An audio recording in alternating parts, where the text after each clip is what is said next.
Before we begin, you need to understand something. These are true psychological horror stories from Alaska. Moments when cell signal disappeared and nothing replaced it. This is Midnight Whispers Stories. Subscribe now, not later, because every story you're about to hear starts the same way, with one bar, and ends in silence. Story 1. One bar, then nothing. Have you ever felt your lifeline drain away one bar at a time, knowing help is slipping through your fingers and there is nothing you can do to stop it? That is exactly what happened to me in the Alaskan wilderness, and what I found in that silence was far worse than being alone. The signal didn't disappear all at once. It dropped slowly, one bar at a time, until checking the phone became a habit with no reward. I was 3 days into a solo camping trip outside Fairbanks, chasing the northern lights and running from a divorce that had gutted my life back in Ohio. The rental SUV had gotten me deep into the backcountry, farther than the guy at the lodge recommended, but I needed the isolation. I craved it, or so I thought. The first night was perfect, terrifying in its beauty. The aurora danced green and purple across the sky while I sat by my fire, and for the first time in months, I felt something close to peace. But when I woke up the second morning, my phone showed one bar. By noon, nothing, just the eternal searching icon spinning in the corner of a useless screen. I should have turned back then. That was my mistake, the one I replay every single night when I close my eyes and see what came next. Instead, I pushed deeper into the forest, following what looked like an old hunting trail. The trees grew denser, their trunks black and twisted, and the sunlight that filtered through felt wrong somehow, too dim for midday, too cold. The silence was absolute. No birds, no wind, just my boots crunching through frost and my breathing, which sounded too loud in my own ears. That is when I found the cabin. It sat in a clearing that shouldn't have been there, a structure so weathered and gray it almost blended into the landscape. The windows were dark, covered from the inside with something I couldn't identify. The door hung slightly open, and I could see darkness pooling beyond it like standing water. Every instinct screamed at me to leave, to run back to my campsite and pack up immediately. But curiosity, that dangerous human trait, pulled me forward. The inside smelled like decay and copper. Old blood, maybe, or rust from ancient metal. The cabin was a single room with a collapsed bed frame in one corner and a table in the center. On that table sat a CB radio, ancient and covered in dust, but the red power light glowed softly in the gloom. It was on. Somehow, impossibly, it had power. I moved closer, my heart hammering against my ribs. The radio crackled with static, and then, cutting through the noise, a voice. A man, this voice, rough and desperate, speaking words that made my blood turn to ice. If you can hear this, do not go to sleep in the woods. They come when you sleep. They've been waiting so long. The transmission ended. Static filled the room again, louder now, almost aggressive in its intensity. I reached for the radio handset with shaking fingers and pressed the button.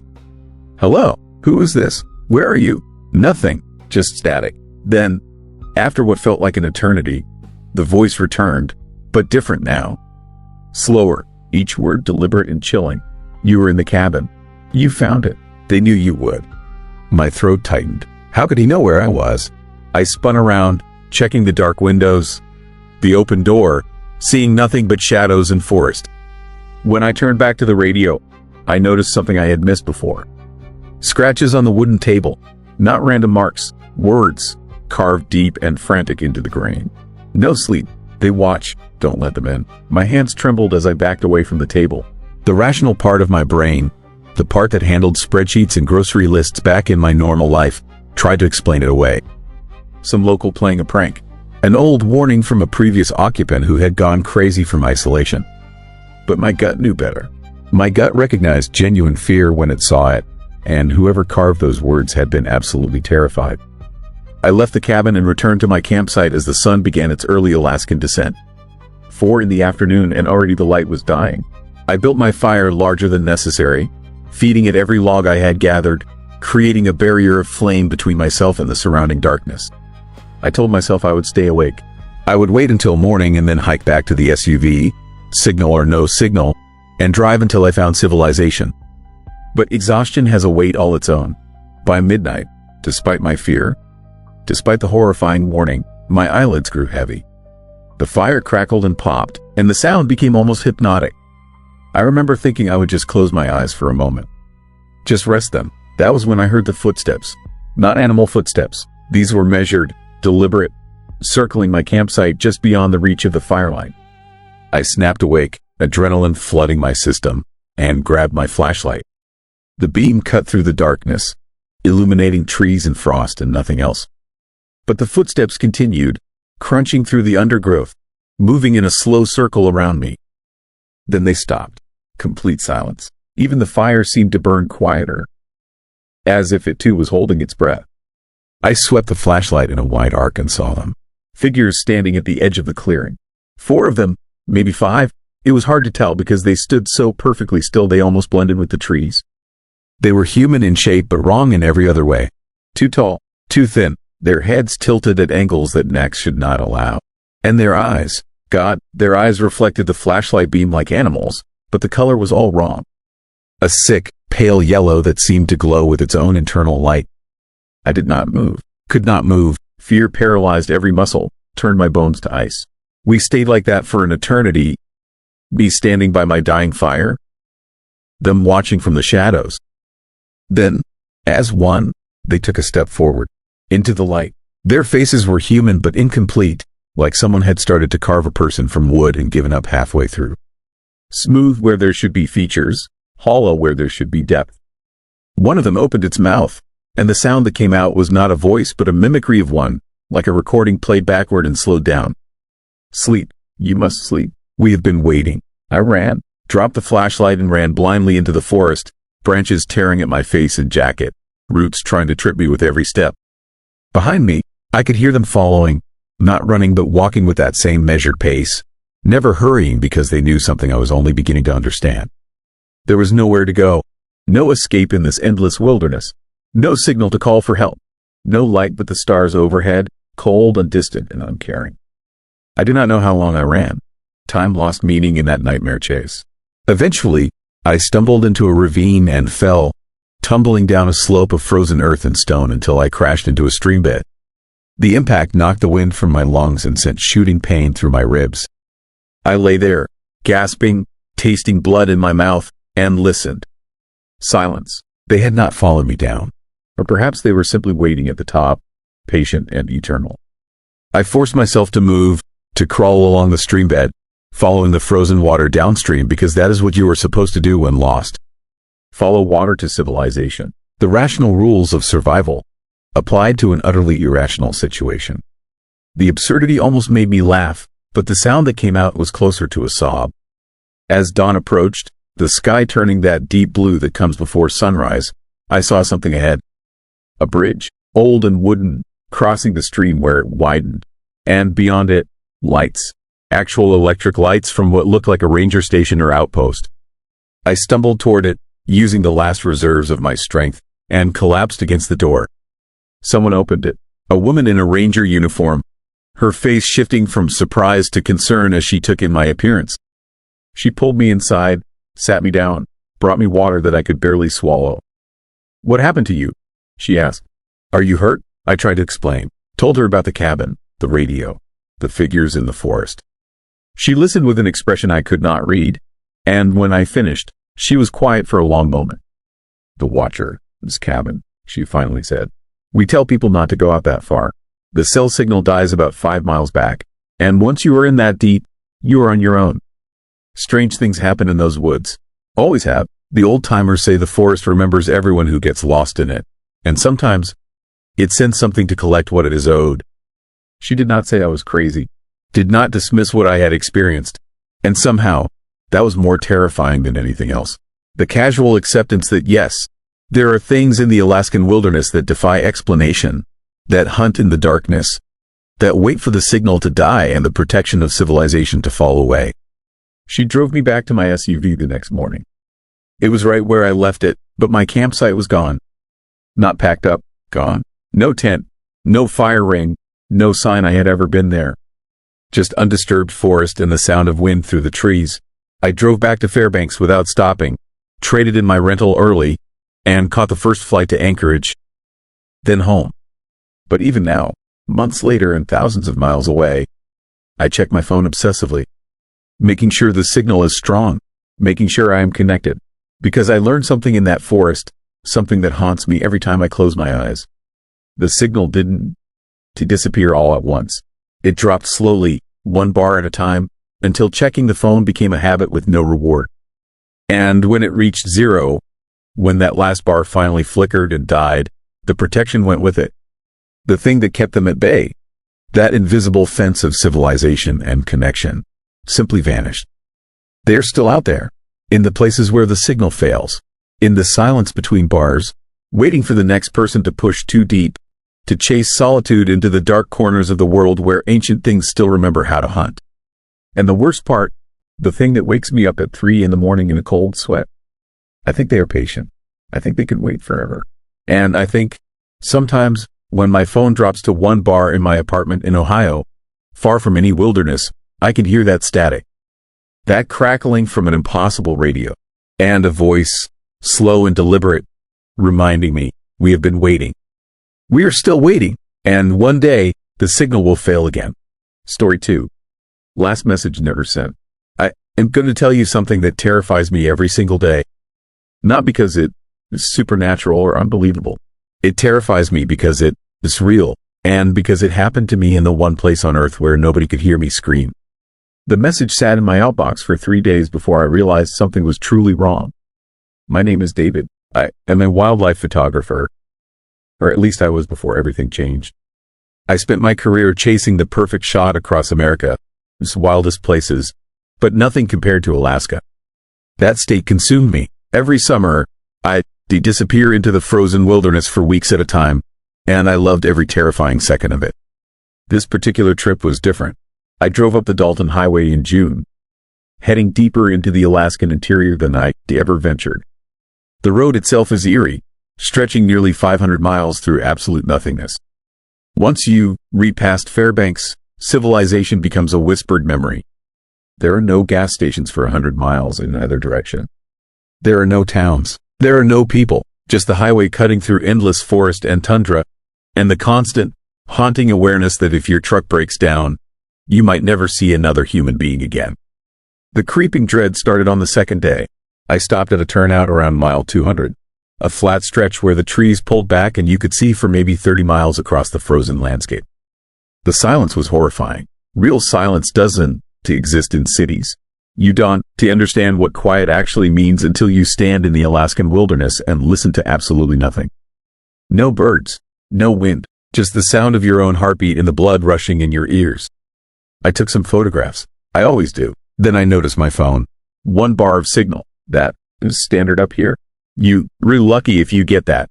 I texted my sister, Emily, just a quick message. Nothing important. Something about the weather, about how beautiful it was, how I could be out of contact for a couple weeks. The message showed sending for an unusually long time, maybe 30 seconds. That was strange, but not alarming. I've been coming to Alaska for years. I know the way these phones behave in remote areas. Sometimes they struggle. Sometimes the signal gets confused and messages take forever to transmit, if they transmit at all. But I saw it go through. The status changed to delivered. I was satisfied. I pocketed my phone and continued driving. That night, I found a spot about 40 miles off the main highway. A small clearing near what looked like an abandoned cabin. I heard about these places, old hunter shelters from decades past, left to rot in the wilderness. This one was barely standing. The roof had partially collapsed on one side, and the door hung open like a broken jaw. I didn't go inside. Something about it made me uneasy. Instead, I parked my truck nearby, set up my camp stove, and made dinner in the back of my vehicle.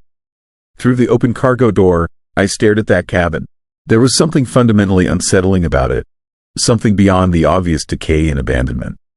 It felt watched. I know how that sounds, but if you ever felt the sensation of invisible eyes on your skin, you understand exactly what I mean. I tried to sleep, but I couldn't shake the feeling. Every sound outside the truck, and there were sounds, constant rustling and distant cracks in the forest, felt like something moving closer. My imagination was working overtime, conjuring scenarios of isolation and danger. I eventually drifted into an uneasy sleep around midnight. The next morning, I woke up and checked my phone out of habit. Still 1 bar of signal. I pulled up my message thread with Emily. And there it was, something horrifying that I couldn't explain. My message was still showing sending, not delivered, not failed, sending. The little circular icon just spinning endlessly, like the message was stuck in the process of transmitting. I tried restarting the phone. Nothing. I drove back toward the highway to find better signal. The message finally showed as delivered after I passed mile marker 240. This should have been the end of the creepy story. Something to laugh about later. But that night, I received a response from Emily. Not a text message, an email, written in her own words but phrased in a way that made my skin crawl. She asked me why I sent that message 3 days ago. She said it had just arrived. She was asking if I was okay because the message felt off. The phrasing was slightly wrong. Not exactly what I would have written, but close enough that it seemed intentional, like maybe I was joking around or the cell service had corrupted my words. But I hadn't. He sent it 3 days ago. I had sent it yesterday. I was certain of that. The timestamp on my phone showed the correct date and time. I tried calling her. No signal. I drove another 5 miles down the highway to find better reception. When I finally got through, her voice was confused and worried. She insisted the message had arrived days ago. She had my phone, its location history because we shared it for safety. The message had been sent from approximately 40 miles south of the highway, exactly where I was right now, but 3 days in the past. We argued about it until the signal dropped again. The conversation left me with a creeping sense of wrongness that I couldn't articulate. The cabin. I kept thinking about that cabin. It was the only thing at that location 3 days ago, before I arrived. I didn't go back to that clearing. Instead, I continued north on the Dalton Highway, telling myself I was being irrational. Alaska does strange things to your mind. Isolation plays tricks. Time becomes fuzzy when you read this far from civilization. I was probably misremembering when I sent that message. It was probably nothing, but the eerie feeling didn't go away. It followed me like a shadow. Over the next week, I traveled further north, pushing into the Arctic. The landscape became even more desolate. The trees thinned out. The tundra opened up in vast, brown expanses stretching to the horizon. The silence grew heavier. The terrifying emptiness began to wear on me. And then I started noticing the photographs. Every night, before sleeping, I reviewed the day, as images. But there were pictures I didn't remember taking. Landscape shots. Yes, but they were different from my usual work. These images showed places I'd never been. A scarred hillside I didn't recognize. A frozen lake with something dark moving across it, barely visible. A structure partially buried in snow, geometric and wrong, built from materials I couldn't identify. I checked my camera, the date stamps. These images were from 3 days ago, from the day before I arrived, from the cabin clearing. My hands were shaking. I deleted them, all of them. I watched each thumbnail disappear from the camera's memory card, and I felt something like relief, but also something worse. A sense of violation. Someone or something had been in my camera, using it, taking pictures with it, unless I was the one taking those photographs and had simply forgotten. That possibility might have been worse than any alternative. The idea that I'd been doing things I couldn't remember, that my time in the Alaskan wilderness was fragmenting, that the isolation was cracking my mind open. I drove harder the next day, pushing north with an urgency I couldn't quite justify. I told myself I was just eager to reach my destination. A small camp, one rented near Prudhoe Bay, a place where other people were supposed to be. The thought of human interaction, of voices and faces, and the assurance that I existed in a shared reality became almost desperate. But Alaska didn't want to let me go. That night, I pulled over at a rest area marked on my map. Just a small clearing where other travelers stopped occasionally. I checked my phone. 1 bar of signal. I had several emails waiting, all from Emily. They arrived over the past few hours. The first one asked me where I'd gone. She said she hadn't heard from me in 5 days. The second one was worried. The third one was frantic. The most recent one, sent just 20 minutes ago, asked if I was even alive. But I only left that cabin location 2 days ago. I'd been driving and camping and documenting my journey.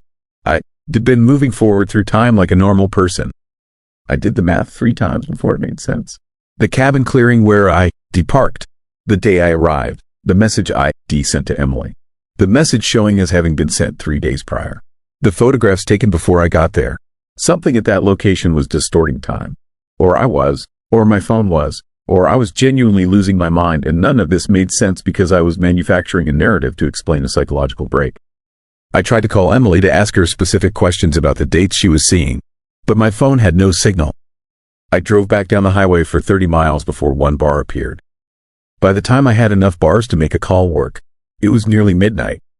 Emily didn't pick up. The terrifying thing about the Alaskan wilderness is that you read completely alone, but you read never truly alone. The land itself watches you. The darkness that settles during the eternal nights of winter is a living thing. The silence has weight. It presses down on you, suffocating and absolute. I parked in another small clearing and tried to settle my mind. I opened my phone to message Emily, to try to explain that something was wrong, that I needed help, that I needed someone to understand what was happening to me. That is when I noticed something that made my blood freeze. My sent messages had multiplied. I was looking at a conversation thread with Emily that now contained dozens of messages I had no memory of sending. Messages dating back 6 days. Messages sent from coordinates that corresponded to the cabin location. Messages describing my journey in meticulous detail, down to things I never told anyone. The specific dreams I had. The way the silence made me feel. The deteriorating state of my mental health. In these messages, I described exactly what I was experiencing right now. I described the feeling of time bending. I described the photographs appearing on my camera. I described the growing certainty that something was using my phone, using my hands, using my voice to send these terrifying confessions. The most recent message had been sent 16 minutes ago. I was reading my own words, written in my own style, sent from my own phone, describing events that were currently happening, as if someone had stolen my phone and was narrating my life in real time. The last message in the thread had just arrived, sent from my number, sent from my exact GPS coordinates, sent 8 minutes ago. It read simply, he just checked his phone. He is reading my messages right now. He is starting to understand.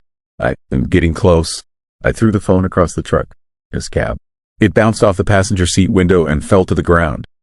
I sat in the darkness, breathing hard, listening to the eerie silence of the Alaskan night. My phone lit up, a new message arriving, then another, and another, coming in rapid succession. The phone buzzed against the metal floor of the truck bed, each notification vibrating through me like an electric shock. I didn't look at them. I don't know what those messages said. Instead, I did something I'd never done before in all my years of solo wilderness photography. I abandoned my plan. I turned around. I drove back down the Dalton Highway with the kind of desperation that comes from genuine terror. I drove for 8 hours straight, barely stopping, pushing south with the single-minded focus of someone fleeing something incomprehensible. It wasn't until I reached Fairbanks and checked into a motel room with other people walking the hallways, with lights and noise and the anchor of civilization, that I even looked at my phone again. 67 messages, all sent from my number, all describing my journey home, all written as if someone were watching through my eyes. The most terrifying part was in the messages themselves. It was that they were completely accurate. They described every turn I took, every gas station I stopped at, every moment of terror I experienced. They were written as if someone was sending them after the events had already occurred. As if whoever was controlling my phone was somehow ahead of me, narrating my future, pulling it into existence through documentation. The last message had arrived while I was sitting in that motel room, reading through the others. I am in the motel with him, room 207. I am going to be inside him now. He is going to be the one sending the messages. He is going to be the one describing this experience to the world. He is going to be the one who can stop. Because the message keeps sending, over and over and over, forever. I don't know if that message is real or if I imagined it. I don't know if I am David anymore, or if David is something that someone else is using to tell this story. What I do know is that I have a message sitting in my outbox right now, addressed to you, the person listening to this account. It has been trying to send for the last 4 hours. The circular icon keeps spinning. The message is stuck somewhere between my phone and wherever it needs to go. And I am typing this message, word by word, completely aware that something might be typing it through me. The message keeps trying to send. It keeps failing. It wants to go away. No matter how many times I delete it, it comes back. And every time I close my eyes, I can hear it. The notification sound, the buzzing, the horrifying awareness that somewhere in Alaska, in that cabin clearing deep in the wilderness, something is still sending messages. Using coordinates that I had never visited. Using timestamps from before I was born. Using voices that sound exactly like mine. If these stories feel too real, there's a reason. You're listening to Midnight Whispers Stories. Subscribe now, because from this point on, the signal never comes back. Story 3. Road that wasn't. To there. I still check my phone. That's map history every single day, searching for proof that the highway I drove actually exists. It doesn't show up. Not on any map. Not in any database. And that terrifies me more than anything I saw that night. It started 3 months ago when my company sent me to a mining site outside Fairbanks, Alaska.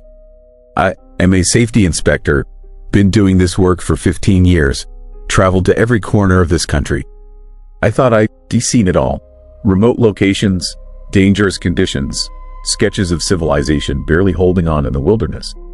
But nothing prepared me for what happened on that frozen road in the middle of nowhere, Alaska, where cell signal dies and darkness swallows everything whole. The meeting ran late. By the time I left the site, it was already past 9 at night. Winter in Alaska means darkness comes early and stays late, wrapping the world in black for what feels like forever. My phone showed 1 bar of signal, then nothing. The navigation app displayed my route clearly. Take Highway 6 south for 90 miles, then merge onto the main road back to Fairbanks. Simple enough, except Highway 6 started doing something strange about 20 minutes into the drive. The road began to curve in ways my GPS didn't predict. Sharp turns appeared where the blue line on my screen showed straight highway. I slowed down, gripping the wheel tighter, my headlights cutting through snow that fell in thick, hypnotic spirals. The unsettling feeling started small, just a whisper in my gut that something wasn't right. The map on my phone froze. The blue dot representing my location stopped moving, stuck on a straight section of highway while I clearly drove through serpentine curves. I pulled over, or tried to, but there was no shoulder. The road had narrowed to a single lane, hemmed in by walls of snow-covered pine trees that pressed close like they were watching. I tapped my phone screen. Nothing. The app wouldn't respond, wouldn't refresh, wouldn't acknowledge that I moved at all. But I had moved. I was miles from where the frozen map claimed I should be. That's when the fear began to creep in, cold and insistent. I kept driving because what else could I do? Turning around seemed impossible on this narrow road. Stopping meant sitting in the darkness with nothing but my own spiraling thought. So I pushed forward, watching my headlights reveal more of this highway that apparently didn't exist, each mile taking me deeper into something that felt increasingly wrong. The trees changed. I noticed it gradually. The pines gave way to birches, their white bark almost glowing in my headlights, stripped branches reaching toward the road like skeletal fingers. But it was summer when birch trees should have leaves. These were bare, dead-looking, wrong for the season. The wrongness of it made my skin crawl. Nature doesn't lie like this. Trees follow rules, cycles, patterns. Unless something disturbs them, unless something corrupts the natural order. I checked my phone again. Still frozen, still showing me on a straight highway that didn't match the winding road beneath my tires. The battery read 93%, so it wasn't dying. It just refused to acknowledge reality. Or maybe I was the one no longer in reality. That thought hit me like ice water. What if I somehow driven off the actual highway without noticing? What if this road was something else entirely? Some forgotten logging trail or mining access route that predated modern maps. But the pavement was smooth, well-maintained, with fresh yellow lines painted down the center. Somebody maintained this road. Somebody knew it existed. Then I saw the first sign. It stood on the right side, partially hidden by snow. Redemption 32 miles. I had never heard of any town called Redemption in Alaska. I studied the maps before this trip, memorized the major routes and settlements. Redemption wasn't on any of them, but the sign looked official, weathered but real, its reflective lettering catching my headlights with that authentic highway sign glow. 32 miles. I did the math. At my current speed, that meant roughly 30 minutes until I reached whatever Redemption was. The prospect of seeing buildings, lights, other people felt like salvation. I could ask for directions, figure out where I'd gone wrong, Maybe find someone with actual cell signal who could help me understand how I ended up on a road that my phone insisted didn't exist. The forest grew denser. The birch trees multiplied, creating walls of white bark on both sides, and the darkness between them seemed absolute, deeper than normal shadow. My headlights couldn't penetrate it. That disturbed me more than I wanted to admit. Light should travel, should illuminate, should reveal what hides in darkness. But this darkness devoured my headlight beams like they were nothing. Another sign. Redemption 18 miles. The numbers bothered me. I'd been driving for more than 20 minutes since the first sign, going at least 50 miles per hour. The math didn't work. I should have covered more distance. Unless the signs were wrong, or unless distance worked differently here. Stop it, I told myself. You're getting paranoid. There is a logical explanation. Bad sign placement, calculation error, something normal and boring, but deep in my chest, my heart hammered with a rhythm that knew better. Primal instinct recognizing danger before the conscious mind catches up. Every horror story starts with someone ignoring that feeling, that little voice screaming that something is wrong. I wasn't going to be that stupid. I started looking for a place to turn around. The road wouldn't let me. Every potential turnoff I spotted would disappear as I approached, revealed by my headlights to be just shadows or gaps between trees too narrow for a vehicle. The road kept me locked in its single lane, pulling me forward toward redemption whether I wanted to go or not. The temperature inside my truck dropped despite the heater running full blast. My breath became visible, little clouds of vapor that shouldn't exist in a heated cabin. Redemption 7 miles. The sign appeared suddenly, too suddenly, like it had materialized from nothing. My truck, its headlights swept across it and I slammed on the brakes, skidding slightly on black ice that hadn't been there a second before. The truck stopped just past the sign. I looked in my rearview mirror, craning my neck to read it again, to make sure I hadn't imagined the impossible math. 7 miles, but I'd only driven maybe 10 minutes since the last sign. The forest had gone completely silent. I realized it then, in that stopped moment with my engine idling and my breath fogging the windshield. No wind, no animal sounds, no creaking branches or rustling needles. Just absolute, suffocating silence pressing against the windows like something alive.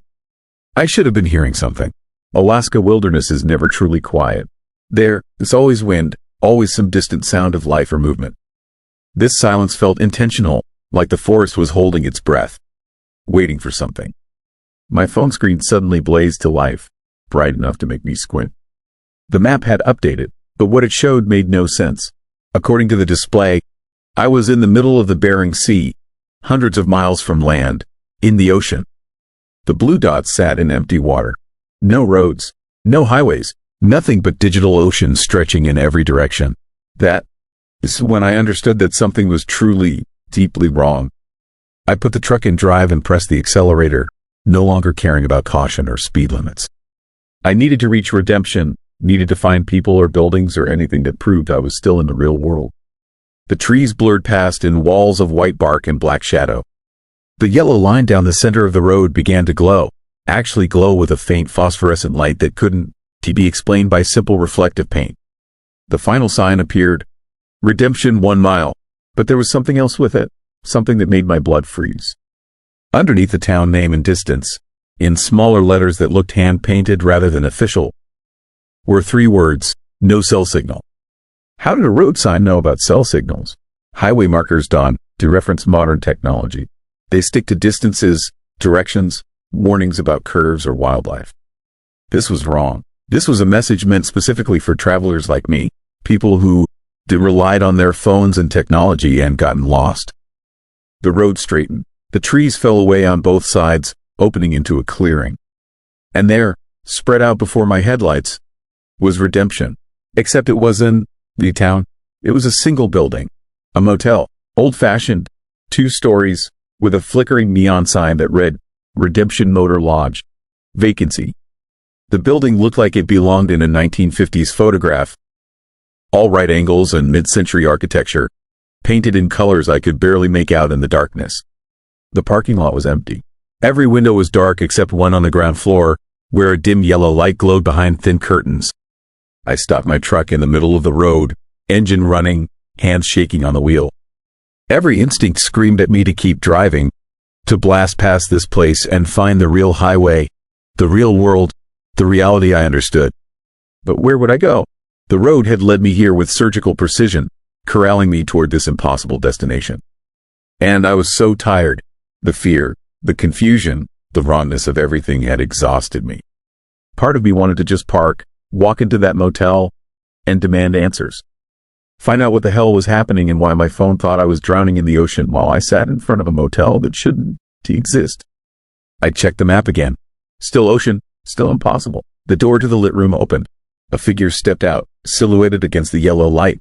It stood there, motionless, facing my truck.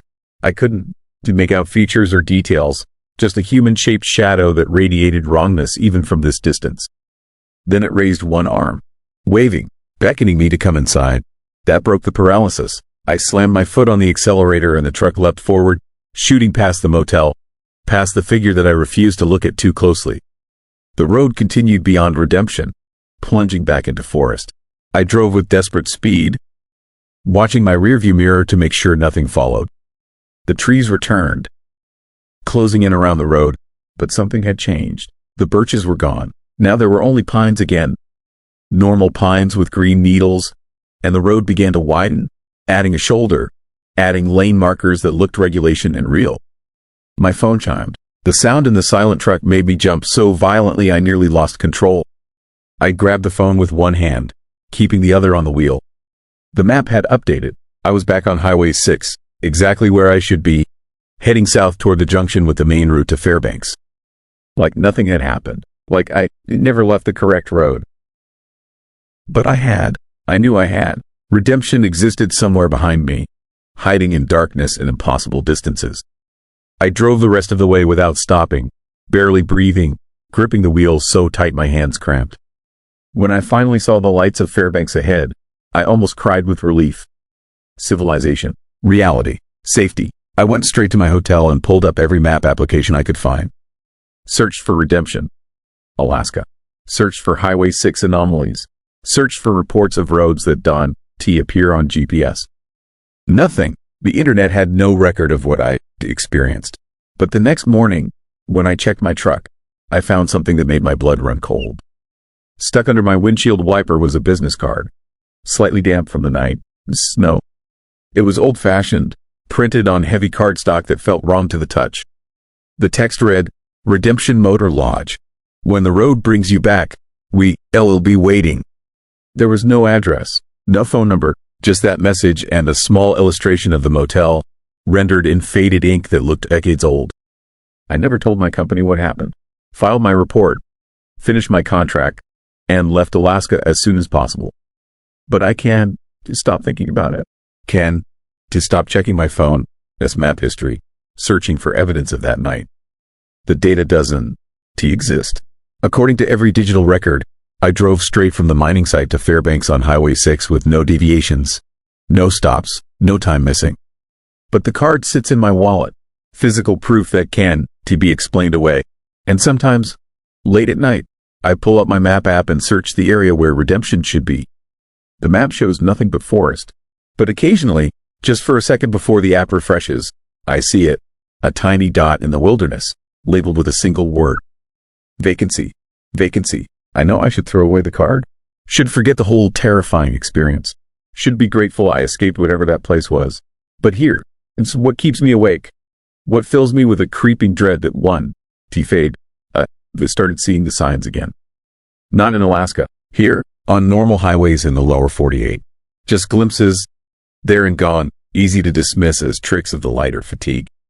Yesterday, driving home from work, I could have sworn I passed a weathered green sign that read, Redemption 847 miles. The road is still looking for me, and I am horrified by the thought that one day, when I am tired or distracted or the conditions are just right, it will find me again. The maps won. Update. The distance won. It makes sense. And this time, I might not have the strength to drive past that motel where something waits behind thin yellow curtains, patient and eternal, knowing that everyone on the wrong road eventually needs redemption. Story 4. Ringing in the dark. Nobody tells you what silence actually sounds like until you read completely alone in the Alaskan wilderness with a dead phone and a sound that should not exist. I was supposed to be gone for 3 days. A solo hiking trip to clear my head, they said. Get away from the city. That was my therapist, this idea. And I listened to her advice before.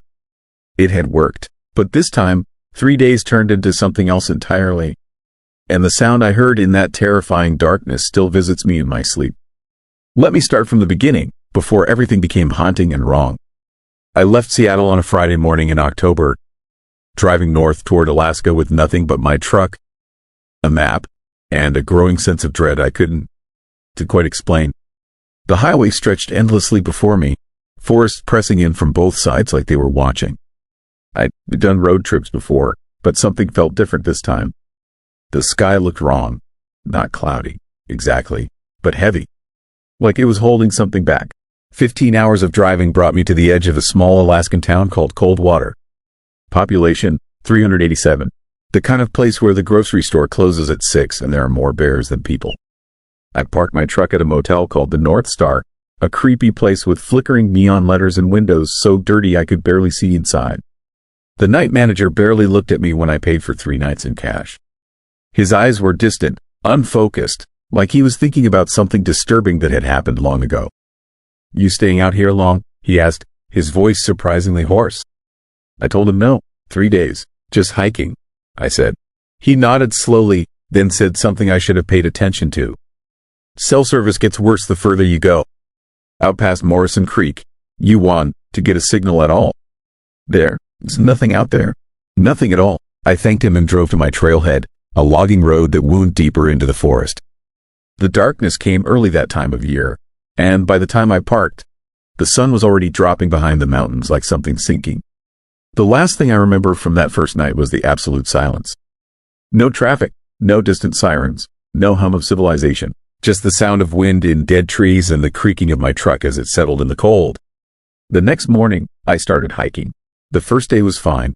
Beautiful, actually. The kind of terrifying beauty that Alaska has, where everything feels enormous and you feel impossibly small. I hiked 8 miles, following a trail that went deeper and deeper into old-growth forest. Spruce and hemlock trees towered above me, blocking out the sky. My boots crunched on frost-covered moss. Around midday, I realized I hadn't seen another person, another trail marker, or even a bird in hours. The forest had become completely isolated. The eerie silence was almost meditative. That night, I set up my tent in a small clearing. I built a fire, ate some freeze-dried food, and tried to read on my phone using the flashlight. No signal. Of course not. That is what I come for. To disconnect, to be away from everything. The darkness was absolute when I turned off my light. The stars above were so bright they were almost unsettling, casting strange shadows across the clearing. I slept fine. The second day, I hiked further. The trail became less defined, and I started using my compass and map more carefully. I was getting deep into wilderness now, the kind of place where if something happened to you, no one would find you for weeks. That thought should have scared me, but instead it felt clarifying. I was alone with myself, alone with nature, alone with whatever truth about myself I'd been running from. By the afternoon, I realized I'd taken a wrong turn somewhere. The forest looked the same in every direction, dense, dark green, ancient. I checked my map. According to my calculations, I should have passed a creek by now. There was nothing but trees. I wasn't panicked yet, just confused. Lost, maybe, but in a forest this size, lost feels temporary. You just keep walking until you find something familiar. That's when I heard the first sound. It was subtle at first, almost subliminal. A sound beneath the wind, beneath the normal forest noises.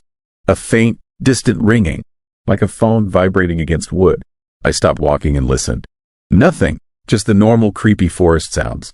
Wind, branches creaking, my own breathing. I kept moving. The ringing came back an hour later. Clearer this time. Actual ringing.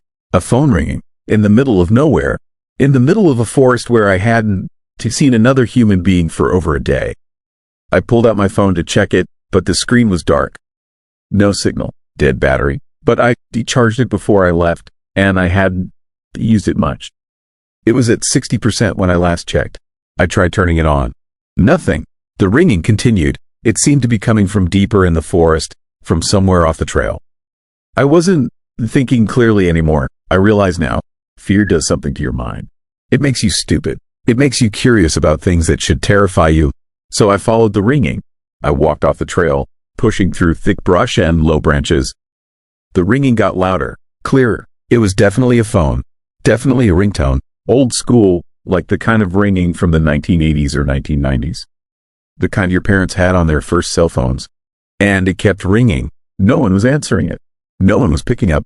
It just kept ringing, ringing, ringing into the haunting darkness of the forest. My heart was pounding by now. This wasn't possible. There was no civilization out here. There were no people. There was no cell service. So how was a phone ringing? I found it under a fallen tree. The phone was old, some kind of flip phone from 10 or 15 years ago. It was covered in moss and pine needles, and it had been out here for a very long time. But when I picked it up, it was still ringing. The screen was cracked, the plastic yellowed and brittle. The contact name on the screen was just 2 words, call back. I should have left it there. I should have run back to the trail, back to my tent, back to civilization. But I did something incredibly stupid. I answered it. The ringing stopped. For a moment, all I heard was breathing. Not mine. Someone else was breathing on the other end of the line. Shallow, ragged breathing, terrified breathing. The breathing of someone who had been waiting a very long time for someone to answer. Then the line went dead.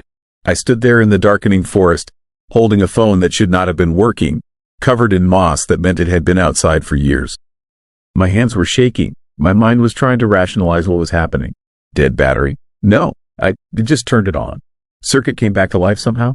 Possible. But that breathing, that was real. That was someone. I tried calling the number back. The phone dialed on its own, before I even pressed anything. It connected immediately. No ringing this time, just that silence. That horrible, heavy silence that felt like something was waiting on the other end. And then the breathing started again. Slower now, deliberate. Like whoever was on the other end was listening to me, studying me, learning something about me just by hearing me not speak. I hung up. The night was coming fast. I'd gotten turned around in the forest, following the sound of that impossible phone. And now I couldn't find my way back to the trail. I had my flashlight, a map, and a compass, but my hands were shaking so badly I could barely read them. The darkness that fell out here wasn't like darkness anywhere else. It wasn't just the absence of light. It was something physical, something that pressed against you and made it hard to breathe. I decided to camp where I was. I built a small fire, my fingers trembling as I arranged the wood. I didn't want to be near that phone anymore, so I left it under the tree, but it was still in my pocket. Don? They asked me why I picked it up. Terror does strange things. You make irrational choices when you're afraid.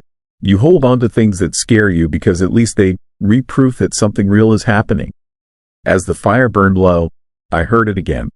The ringing, coming from my pocket. I didn't want to pull it out. I didn't want to answer it. But the sound was so insistent, so demanding, that my hands moved against my will. I was watching myself from outside my body, watching myself do incredibly stupid things and unable to stop.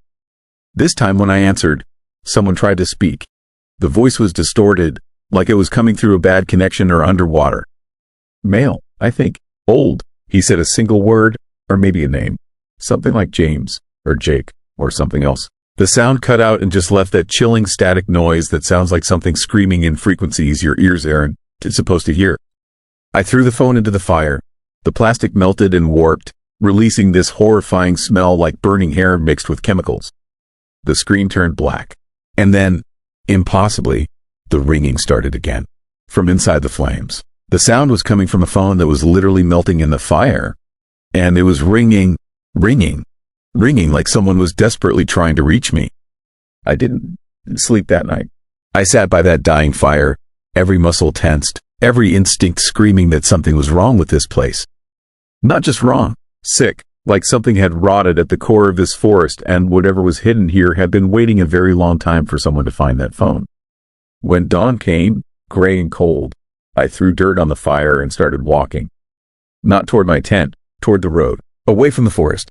I hiked for 6 hours straight, pushing through brush and over fallen trees, using my compass to guide me back toward civilization. Every time I thought I was going the wrong way, I heard it. The ringing, just for a second, just enough to change my direction slightly.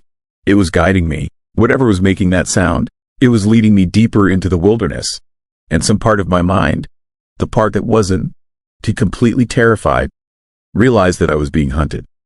Not by an animal, by something else. Something that had learned how to use technology. Something that had been waiting in that forest for someone to answer its call.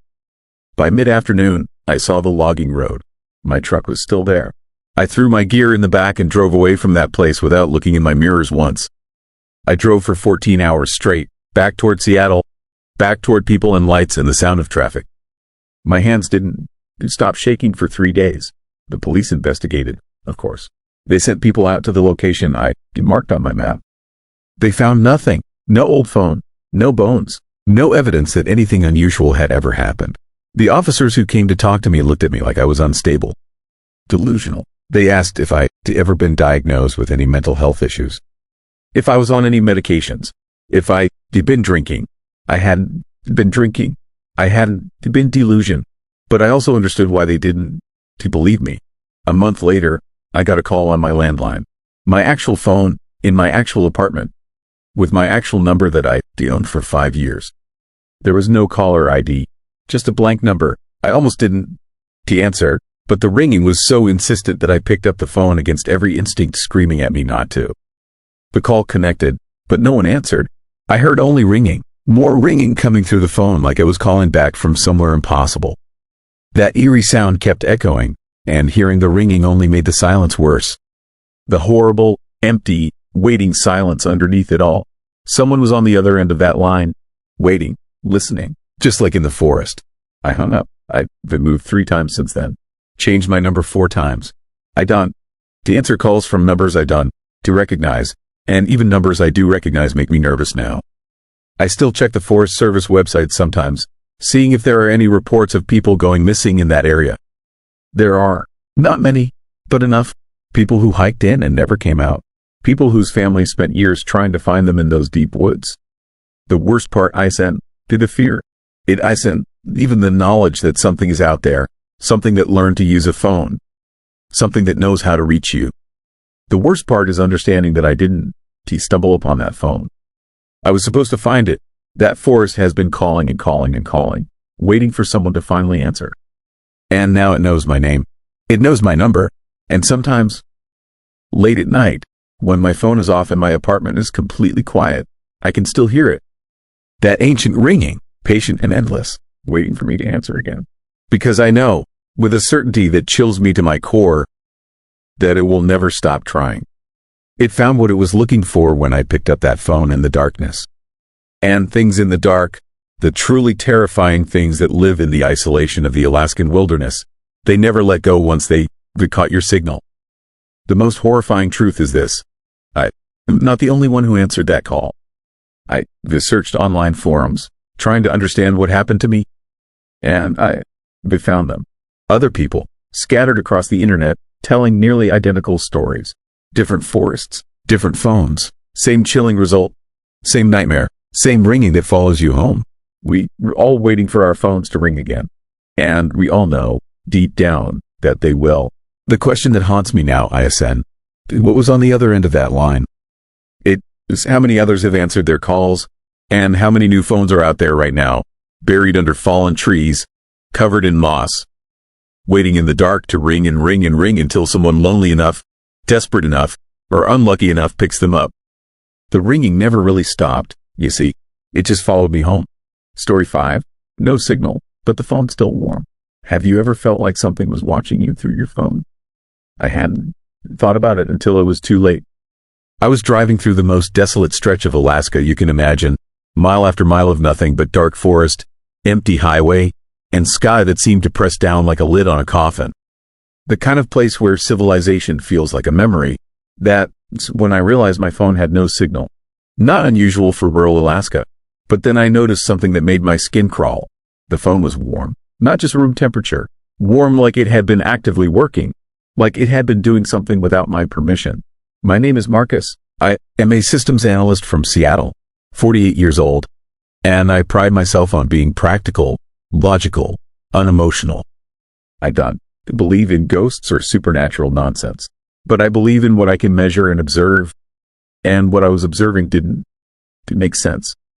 I had driven north into the Alaskan wilderness for a job, a consulting gig at a remote research station, and the last town with reliable connection was 3 hours behind me. 3 hours of driving through increasingly unsettling terrain. The landscape around Denali Highway wasn't just lonely. It was eerie. The trees grew thick and tangled, branches reaching across the road like crooked fingers. The sun hung low even though it was only 4 in the afternoon. There was an unnatural quality to the light. It seemed to come from everywhere and nowhere, casting shadows that didn't quite match the shape of the trees. Every instinct in my body was screaming at me that this place was wrong, that something here was disturbing and shouldn't be approached. I had been driving for 6 hours straight when the signal bars disappeared. The moment I noticed it, I felt a strange sense of relief. The network out here was terrible anyway. Constant buffering, dropped calls, a creepy feeling that something was trying to reach through the phone and touch me. Now, at least, I couldn't be bothered. No work emails, no calls, just silence, except the silence wasn't silent. The phone in the cup holder was vibrating. Not ringing, not buzzing with notifications. Vibrating, a constant, rhythmic pulse like a mechanical heartbeat. I picked it up and the screen was dark. Completely dark. I pressed the power button. Nothing, but it was definitely vibrating. And definitely warm. Hot, actually. Almost too hot to hold. My grip tightened instinctively, and that is when I realized something that sent a chill through me despite the heat in my palm. I hadn't decharged the phone since yesterday. Battery was supposed to be dead. Yet here it was, vibrating in my hand. Warm like it was burning with some kind of internal fever. Completely dark, but absolutely, undeniably powered on. The road ahead stretched into an endless corridor of trees. No other cars, no houses, no signs of human life anywhere. I told myself I was overthinking this. Maybe the phone had some residual power. Maybe the vibration was a malfunction. Maybe the warmth was just friction from the motor. Practical explanations for something that felt anything but practical. I pulled over at a turnout, barely more than a widened shoulder where other paranoid drivers had stopped to stare into the eerie wilderness. The engine ticked as it cooled. Outside, the wind made the trees whisper like they were gossiping about something terrifying. I tried to turn the phone on again. The screen remained black, but when I released the power button, the vibration stopped for exactly 3 seconds. Then they started again. This time, I watched the screen more carefully, waited for it to light up. It didn't. The vibration just continued, steady and rhythmic, like the phone was trying to communicate something through pure sensation. I thought about throwing it out the window. The thought wasn't too casual. It came with a spike of genuine fear. Whatever this was, I didn't want it near me. I'm not sure how long I sat there. Time felt distorted. Could have been minutes. Could have been an hour. The darkness outside grew deeper, and the whisper of the wind became more insistent. More disturbing. I realized I hadn't passed a car in over 2 hours. Hadn't seen any sign that another human being existed in this entire region. The isolation was suffocating. Finally, I turned the key. The engine roared to life, and I pulled back onto the highway. The phone continued its steady pulse in my lap. Warm, insistent, working on something I couldn't understand or control. The nightmare wasn't going to stop. That much I knew. 30 miles later, I saw the sign for a motel. A small, weathered structure that looked like it had been built in the 60s and never updated. The parking lot was completely empty. Of course it was.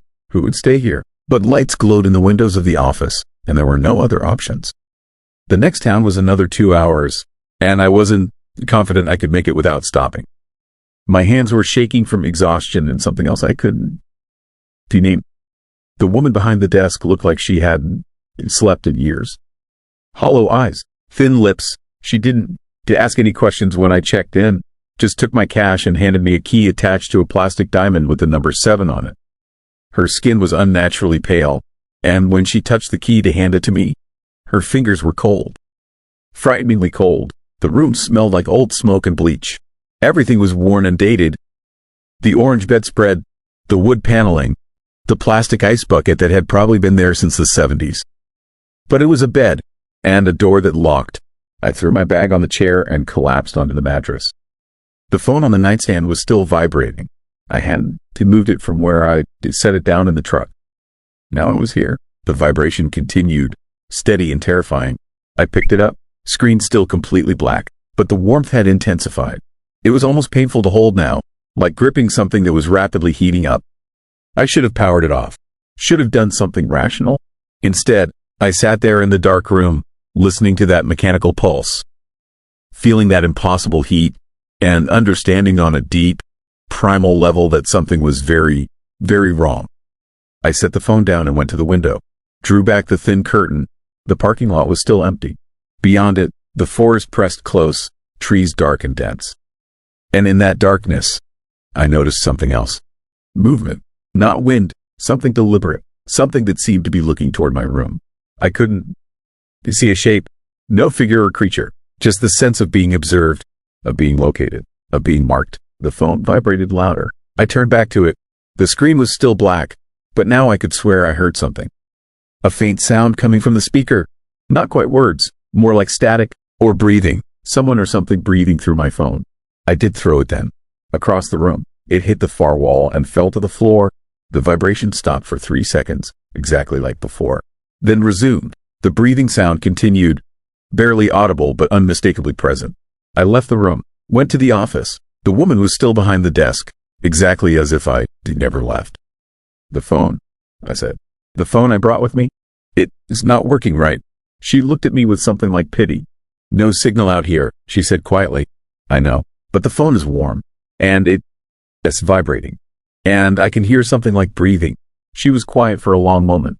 Then she said, It's not your phone anymore. Those words hung in the air between us. I wanted to ask her what she meant, but something in her expression told me she wouldn't explain. Couldn't explain, had said too much already. How long have you worked here? I asked instead. 17 years, she said. Same room every night. I live here. Where else would I go? That is when I understood. That is when the real horror began to crystallize in my mind. This woman didn't choose to stay. Couldn't leave. Something about this place, about the remoteness, about the wilderness pressing in from all sides, had trapped her here. And now it had marked me too.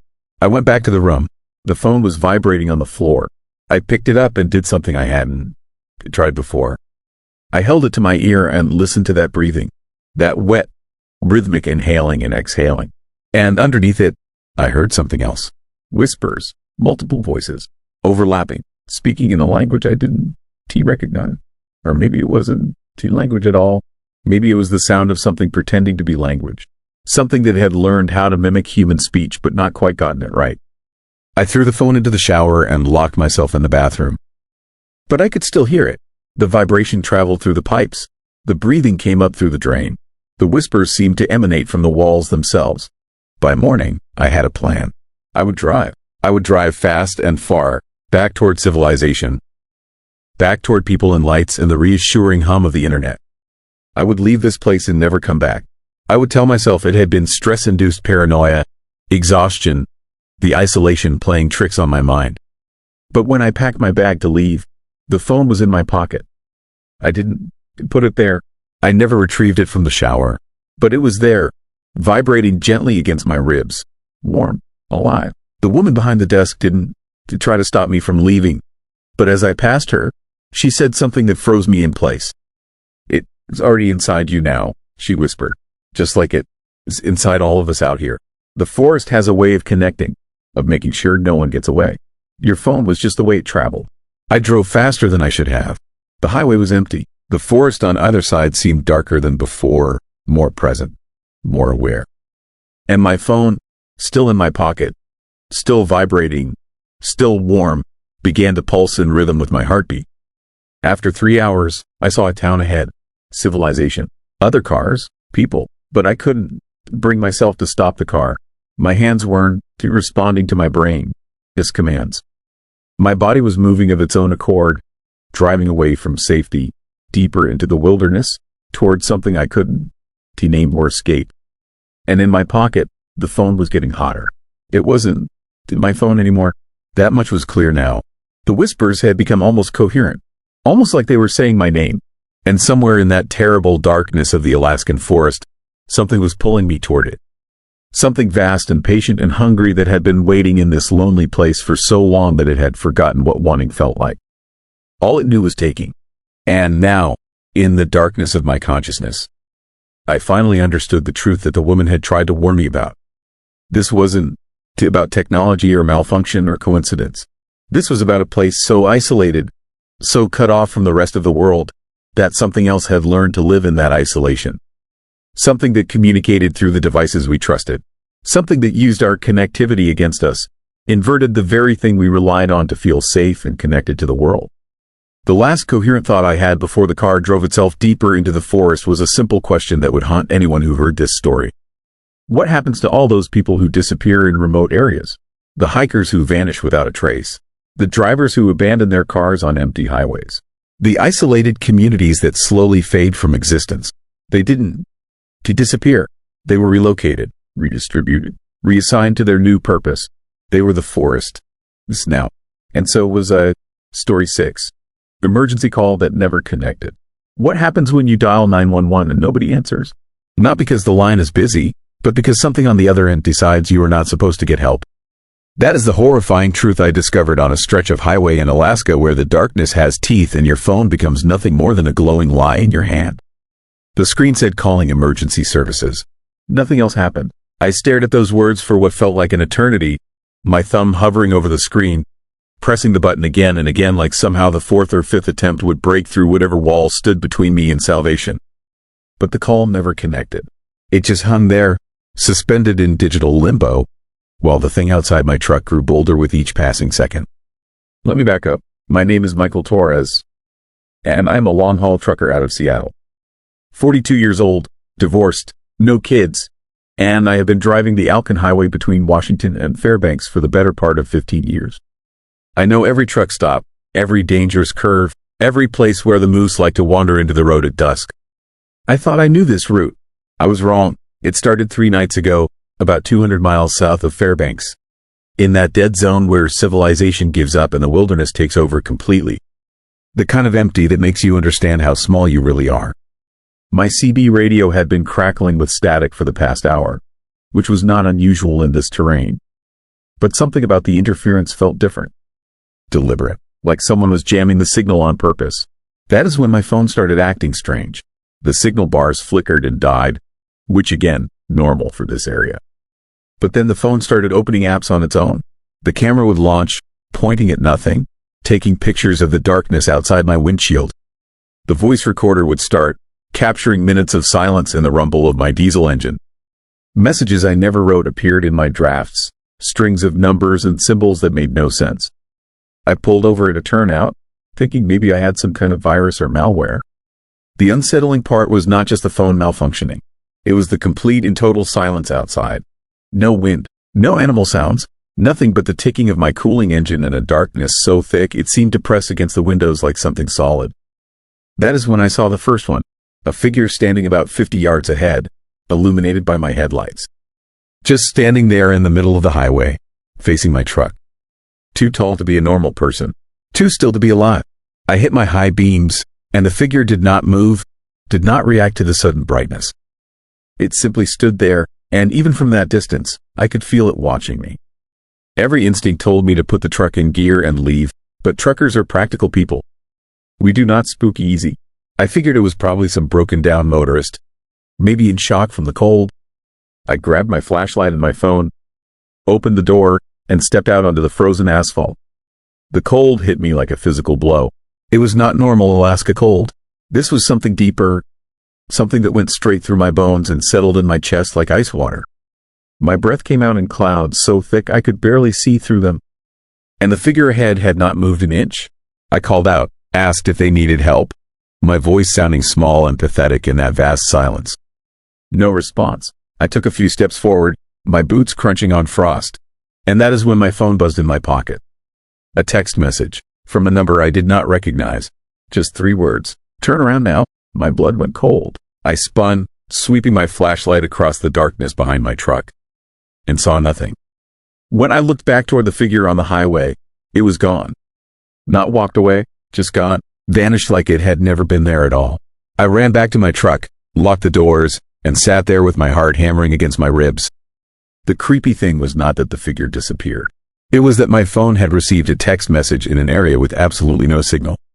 I checked the bars. Nothing. Dead zone. So how had that message come through? I tried to call my dispatcher. The phone said calling, but it never rang. Never connected. Just hung there in limbo. I tried my ex-wife. Same thing. Then, with shaking fingers, I dialed 911. The screen said calling emergency services. Nothing else happened. No ringing, no busy signal, no automated message about being outside the service area.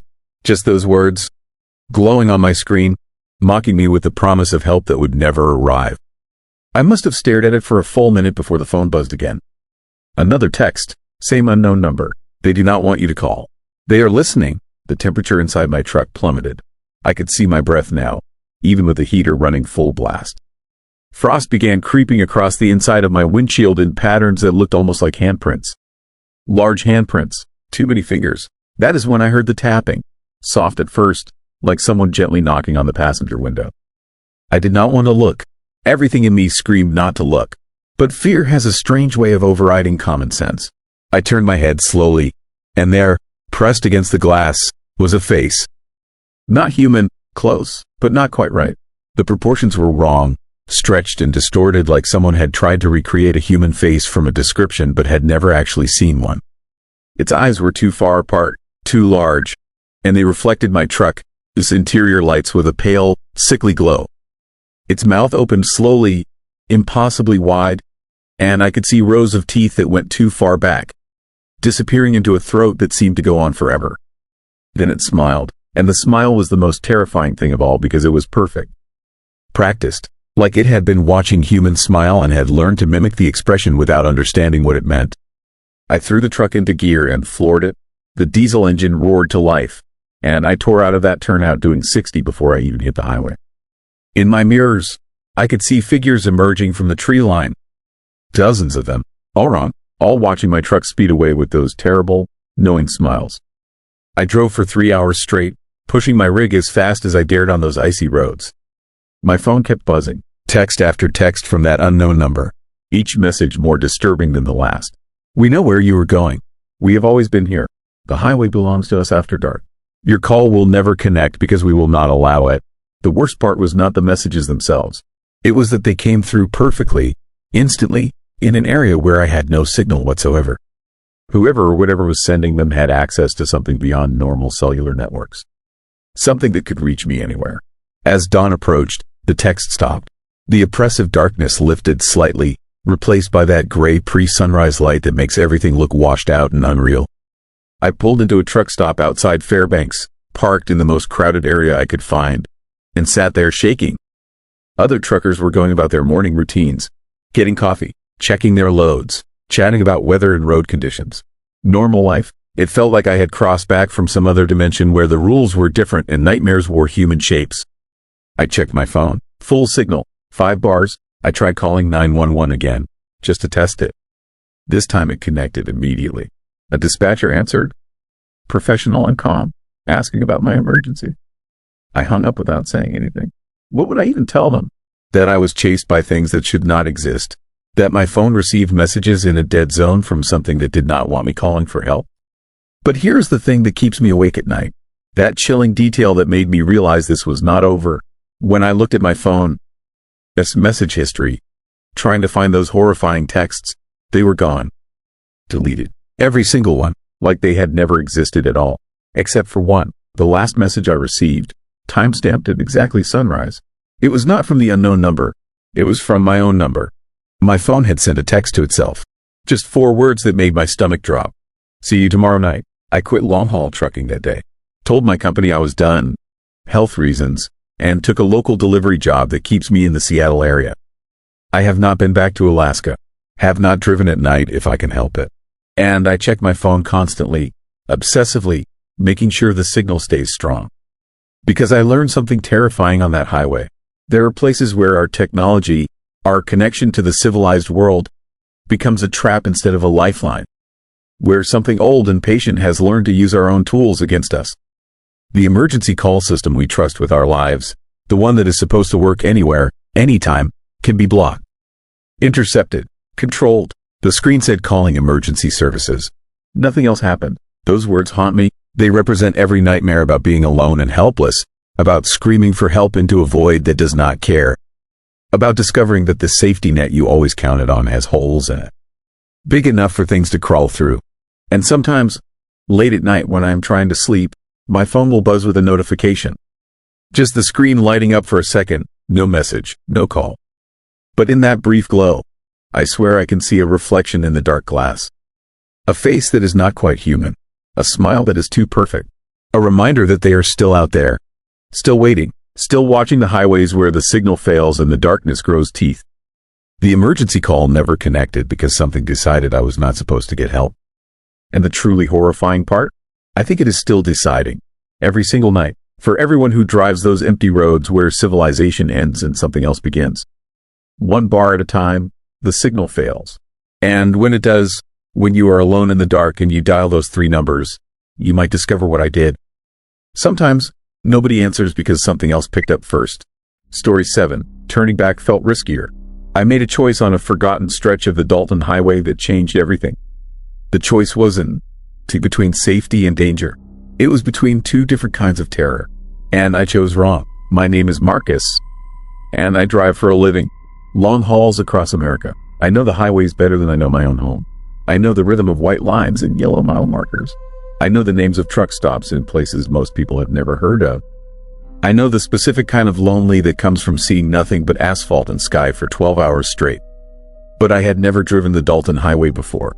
Not the real Dalton. Not the stretch beyond Fairbanks where the world stops and nothing starts.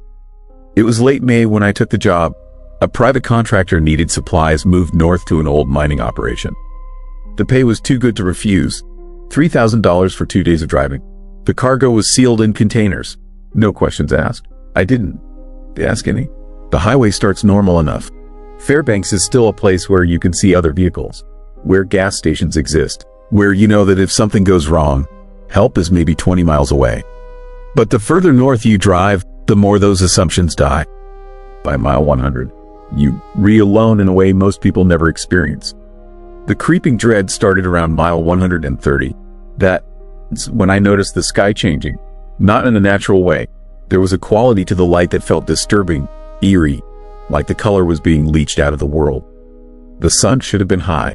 It was May, but the afternoon seemed to stretch into a twilight that shouldn't to exist. I checked my GPS. My phone showed I was exactly where I should be, but my eyes told me something different. The road ahead seemed to shift slightly when I wasn't looking directly at it. Peripheral vision horror. The kind of unsettling feeling you get when you know something is wrong, but you can't prove it. I told myself it was the isolation playing tricks on my mind. That's what drives do to you. 7, 8, 10 hours alone in a truck. You start hearing things. You start seeing things. Your brain invents company because the silence is too heavy. But then I passed the first sign that truly terrified me. It was a warning sign, standard road marker, the kind you see everywhere on forgotten highways. But the message made no sense. It read, "Do not proceed after sunset. Reverse immediately." No distance given, no explanation. Just that chilling instruction. I checked my watch. 4 o'clock in the afternoon. The sun was still high enough that sunset wouldn't arrive for at least 5 hours. I could easily make it another 100 miles before darkness fell, easily reach the next waypoint. So I kept driving. That was my first mistake. The kind of mistake that seems rational in the moment but becomes the pivot point for everything horrifying that follows. Around mile 150, I passed an abandoned truck. It was pulled off to the side of the road, doors hanging open like a broken ribcage. The cab was empty, no signs of an accident, no indication of struggle, just a vehicle that had been left behind, waiting like a warning. I didn't stop. I didn't even slow down. Something in my gut told me that stopping was dangerous, that this road had rules, and one of those rules was to keep moving forward. Never pause, never look back, never give whatever lived here a chance to catch up. The eerie atmosphere intensified as I drove. The landscape around the highway was beginning to change in ways that didn't match any maps or descriptions I'd read. The sparse trees on either side of the road seemed taller than they should be. The spaces between them seemed darker, and there was a quality to the shadows, even in daylight, that suggested they contained depth beyond what was possible, like they were doorways to somewhere else. My phone still had signal, just 1 bar, but it was there. I called the contractor he hired me. His voice was strange when he picked up, careful, like he was choosing his words with extreme precision. He asked me where I was. I told him. There was a long pause, long enough that I thought the call had dropped. Then he said something that made my skin crawl. He said, "You should have been there by now." I told him it was only 4 o'clock. I had plenty of time. The drive north to the camp was supposed to take another 4 hours. "Easy," he said. "That is not what your tracker shows." The tracker. Every truck has one. GPS-based system that lets the company monitor location and route. I'd forgotten about it. He told me that according to the data, I'd been driving for 14 hours. Not 4 hours since leaving Fairbanks. 14. My hand started shaking. I looked at my dashboard clock. It clearly showed 4 o'clock, but he was reading data that said something completely different. He said my truck had been moving continuously since early morning, and according to the speed en route, I should have arrived at the northern camp around 3 o'clock that afternoon. But I knew that wasn't true. I'd been driving since late morning. Just 7 hours, not 14. One of us was lying, or the technology was lying, or time itself was lying. I checked my fuel gauge. The truck was running. I was burning gas. That was real. I did the math. 14 hours of driving at highway speeds would mean I used far more fuel than the gauge showed. But 14 hours would also mean I traveled much further than I actually was. The terrifying realization was that according to his data, I wasn't where my eyes told me I was. According to his data, I was 180 miles further north than my own perception placed me. Which meant either I was going crazy, or the highway was doing something impossible. The contractor told me to pull over, wait for someone to come get me, not to keep driving. There was fear in his voice now. Real fear, the kind that comes from understanding something horrifying. But then I looked in my mirrors. The road behind me stretched back into a darkness that shouldn't to exist at 4 in the afternoon. The highway behind seemed to fade into a shadow that looked alive, pulsing, reaching. And I realized something that froze my blood. I couldn't see the way I'd come from. Not in the sense that it was far away, in the sense that it looked wrong, dangerous. The road behind felt like stepping backwards into something that would consume me. The mere thought of turning around, of reversing direction, of heading back south the way I'd come, filled me with a primal, animal terror. The contractor was still talking, telling me to stop, telling me that help was coming, telling me to stay in the truck with the doors locked. But I made a decision in that moment. I had to choose between two terrible options. Turn around and drive back into that creeping darkness that felt hungry and alive. Or keep moving forward into the unknown. Turning back felt riskier. Without signal, the road behind felt just as unknown as the one ahead. The darkness back there had an intentionality to it. It felt like something was waiting for me in that shadow. Stopping felt like a mistake either way. If I pulled over, I'd be stationary, vulnerable. Whatever controlled this place might prefer prey that wasn't moving. So I made the choice that every horror story warns against. I pressed the accelerator. I drove faster, forward, always forward. The contractor, his voice cut out just as I accelerated. Not a normal loss of signal. The phone made a sound like something being torn, like the connection was being ripped open. Then nothing. Complete silence. The landscape became increasingly nightmarish. The trees alongside the highway began to look wrong. Their shapes seemed to shift and contort. Some of them appeared to be moving, even though I knew that was impossible. The shadows between them grew denser, more opaque, like they were solid things. And then I saw the structures. They appeared in the distance, emerging from the landscape like they'd always been there, and I was finally noticing them. Not buildings in any conventional sense. Geometric shapes, metal and concrete constructions that seemed to serve no purpose.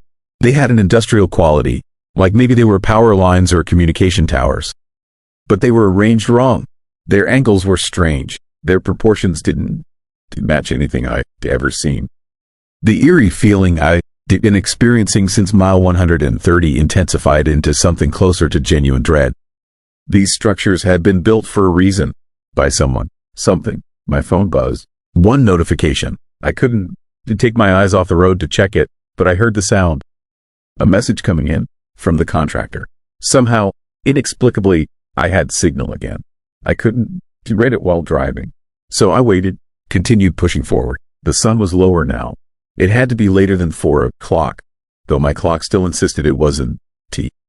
When I finally risked a glance at the phone, I saw the message. It was short, 2 words. Keep going. Nothing else. No explanation. No context. Just that instruction, and the understanding that he knew something about this place. Something he'd known before I picked up this job.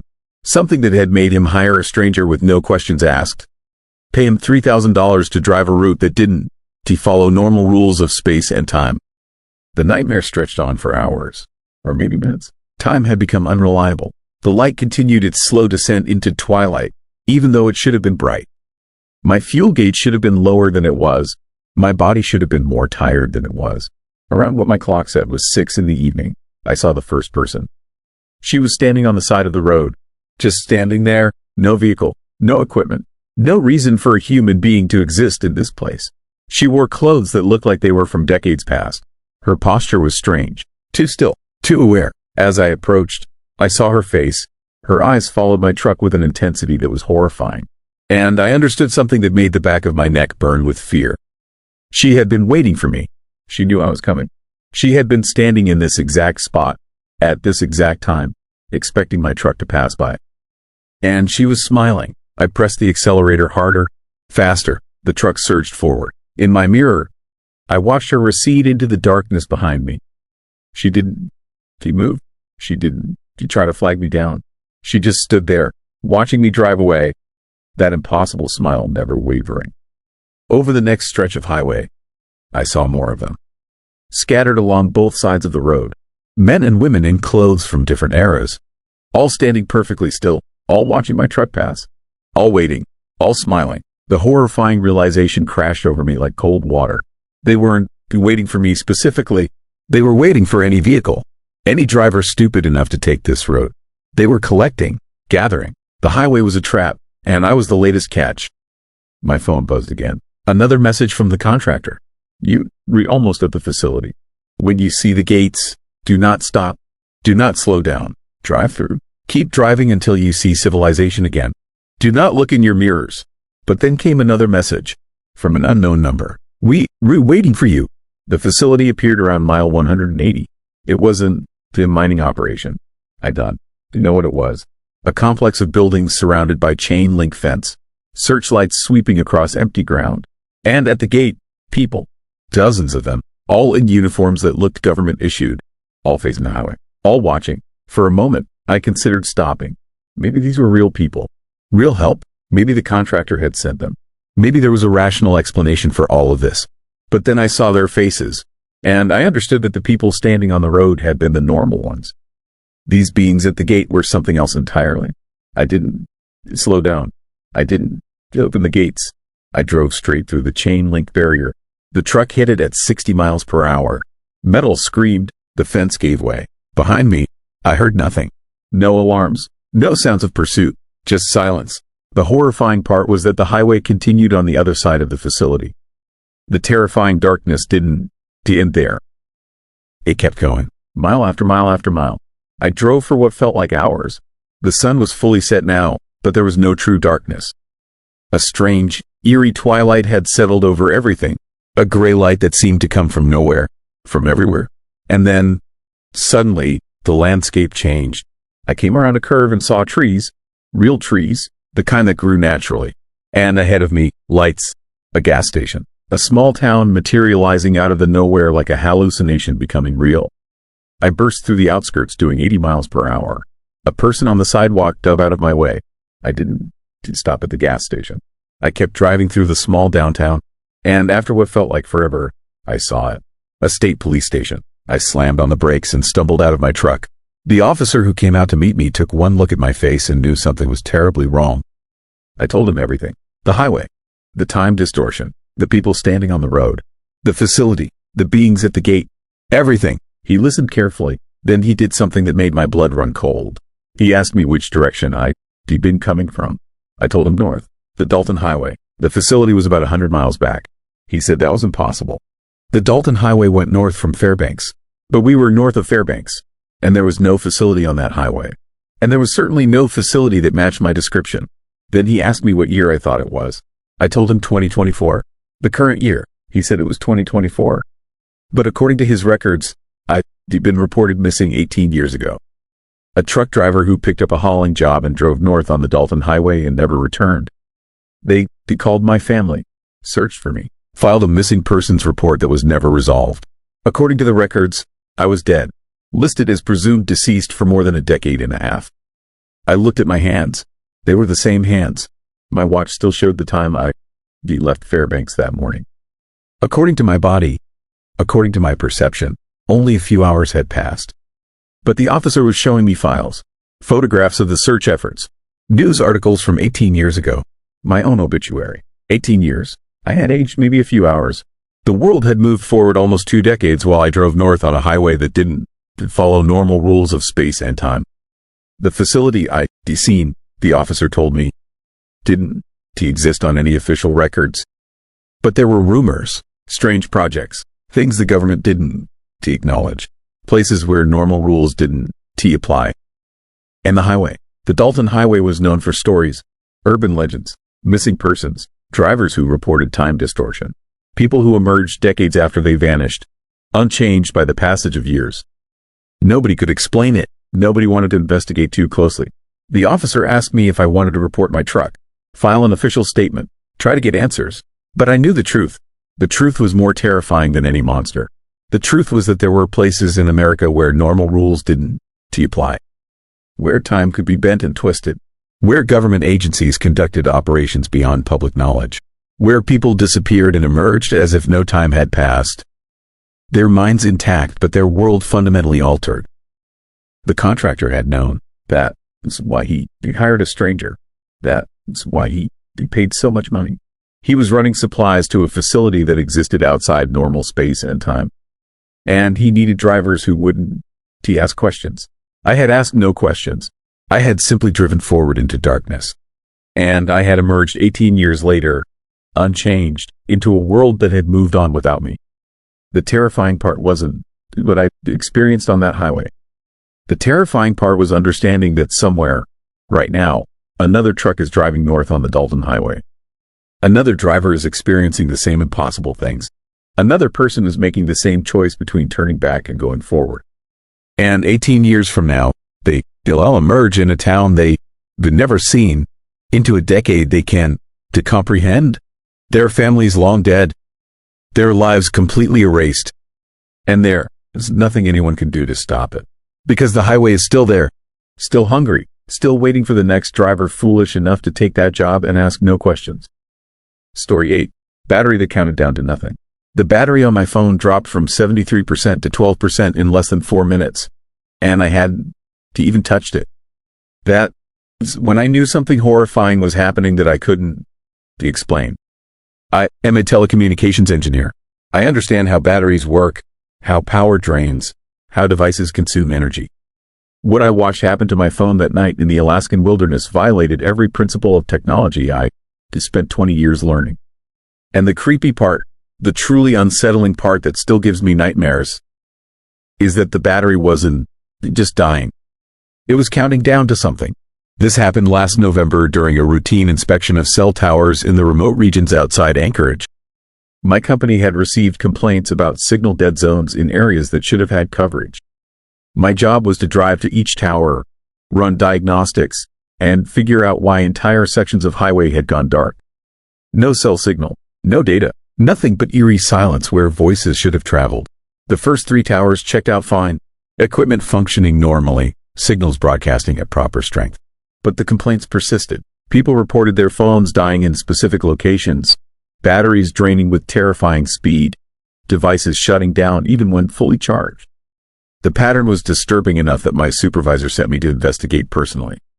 Tower 4 sat 40 miles outside Anchorage, accessible only by a narrow maintenance road that wound through dense forest. The November darkness came early, swallowing the landscape by 4 in the afternoon. I reached the tower just as my truck's headlights became necessary, their beams cutting through shadows that seemed thicker than normal, more substantial, like the darkness itself had weight and texture. The tower looked normal, 200 feet of steel lattice rising above the tree line, red warning lights blinking at the top, equipment shelter locked and secure at the base. I parked and grabbed my testing gear, my phone showing full battery at 96% and 5 bars of signal. Perfect conditions for diagnostics. That's when I noticed my phone screen flickering, just slightly, barely perceptible, like something was interfering with the display. I tapped it. The battery indicator jumped. 96% became 91% in the span of a single second. I watched it drop, 91 to 87, 87 to 82. The fear started small, just a whisper of wrongness in my gut. Battery's done. To drain like that. Not without the device doing something intensive, running processor-heavy applications or broadcasting at maximum power. My phone was idle, screen at minimum brightness. No apps running, yet the percentage kept falling with mechanical precision, losing roughly 5% every 10 seconds. I checked the tower, its equipment, thinking maybe some kind of electromagnetic interference was affecting my phone. But my testing devices showed normal readings. Radio frequencies within expected parameters, no anomalous signals, no interference patterns. Everything looked perfect except my phone, which now read 63% and dropping. The cold hit me then. Not normal Alaska cold, but something different, something that felt intentional. The temperature plummeted so fast I could see my breath transformed from invisible to thick fog in the span of 3 heartbeats. The air around the tower seemed to vibrate with an energy I couldn't to measure with any of my equipment but could feel in my bones, in the way my skin crawled and my hands shook. 51%, 46%, 41%. I tried to call my supervisor. The phone showed full signal strength, but the call wouldn't connect. Just silence on the line, dead air that felt somehow alive, like something was listening on the other end but choosing not to respond. I hung up and watched my battery drop to 33%. That's when I noticed the pattern. The battery wasn't just draining. It was counting down in multiples of 3. 96, 91, 87, 82. Always subtracting 5, but the numbers themselves followed a creepy mathematical sequence I recognized from my engineering studies. Prime number adjacent sequences, the kind of pattern that doesn't occur naturally, that requires intelligence and intention to create. My phone was being controlled by something that understood mathematics. The horrifying implications of that realization made my hands shake so badly I almost dropped the device. I stuffed it in my pocket and headed back to my truck, deciding that whatever was happening here required more than just me and my testing equipment. I needed backup, needed witnesses, needed to get the hell away from this tower and its impossible darkness. But my truck wouldn't start. The engine turned over, caught for half a second, then died. I tried again. Same result. The battery had full charge, the starter motor engaged, fuel pump activated. Every system functioned except the one that mattered. The engine refused to sustain combustion, like something was actively preventing it from running. I pulled out my phone. 27%. I watched it drop to 22, 17, 12. The pressure built in my chest, squeezing my lungs, making each breath harder than the last. Time felt wrong. I checked my watch, an old analog model my father had given me, the kind with actual gears and springs instead of electronics. The second hand moved normally, but my phone's clock, when I glanced at the screen, showed time jumping forward in irregular intervals. 1 second the display read 5:47 p.m. The next glance showed 5:53 p.m. 6 minutes had passed in what felt like 3 seconds. The battery hit 7%. That's when I heard it. A sound coming from the forest, from the shadows between the trees where my truck's headlights couldn't penetrate. Not an animal sound, not wind or branches creaking. This was electronic, digital, a series of tones and pulses that sounded exactly like a phone trying to connect to a network. The handshake protocol that devices use to communicate with cell towers. But there was no phone out there. Just darkness and trees and that terrifying sound of technology where no technology should exist. My phone screen lit up on its own. 3% battery. But instead of the normal display, I saw something that made my blood freeze. A map, not of the area where I stood, but of Alaska as a whole, with dozens of red dots scattered across the state. Each dot pulsed in sync with the sound coming from the forest. Each dot marked a location I recognized. Cell towers, dead zones, places where people had reported their phones dying. The dots formed a pattern, a shape I couldn't quite identify, but that felt significant, important, like I was looking at a message I couldn't read. The shape pulsed and shifted, dots moving slightly, adjusting their positions with each pulse until the pattern became clear. It was a countdown. The dots arranged themselves into numbers that decreased with each pulse. 3, 2, 1. My phone died. Complete shutdown. Black screen.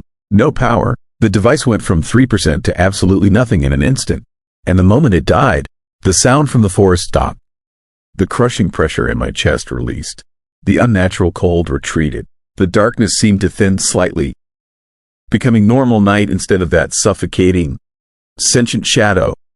I sat in my truck, hands shaking, breath coming in ragged gasps, trying to process what had just happened.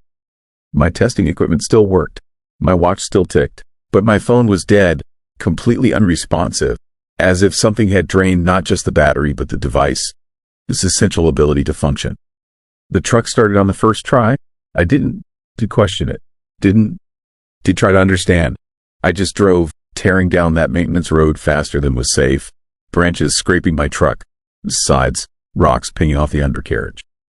I drove until I could see the lights of the highway, the blessed glow of civilization and normalcy. My phone wouldn't charge. Not that night, not the next day, not ever again. Every charger I tried, every power source, every diagnostic test showed the same result. The battery registered as 0% and would not accept any power. The device was dead in a way that defied explanation, like something had reached inside and broken it at a fundamental level. I filed my report. Tower 4 showed no technical anomalies. Equipment functioned within normal parameters. Recommended closure of investigation due to lack of evidence. I didn't mention my phone or the countdown or the horrifying sound from the forest. Who would believe me? But I started tracking the reports. Cell phone deaths in remote Alaska. Batteries draining in specific locations. Devices dying and never recovering. The pattern was there if you knew how to look. And the disturbing truth, the chilling reality that keeps me awake at night, is that the incidents are increasing. More towers, more dead zones, more phones dying in that same unsettling way, counting down to zero with mathematical precision. I keep my old dead phone in a drawer. Sometimes I take it out and look at the blank screen, remembering that map with its pulsing red dots. I tried to recreate the pattern from memory, tried to understand what message those dots were forming. But human memory is imperfect, and the exact configuration escapes me. Last week, I was assigned to inspect another tower. Different location, different region, but the complaints were identical. Batteries dying, signal dead zones, darkness that felt wrong. I called in sick, told my supervisor I had the flu. The truth is, I'm terrified, because I bought a new phone after that night at Tower 4. And 3 days ago, while reviewing the inspection assignment, I noticed something that made my hands shake. My new phone's battery had dropped from 89% to 84% while I looked at the tower, this location on the map. Just 5%, just like before, the countdown starting again. I turned the phone off immediately. Haven't turned it back on since. But I can feel it in my pocket, dormant and waiting, and I'm scared to check if it's somehow draining even while powered down.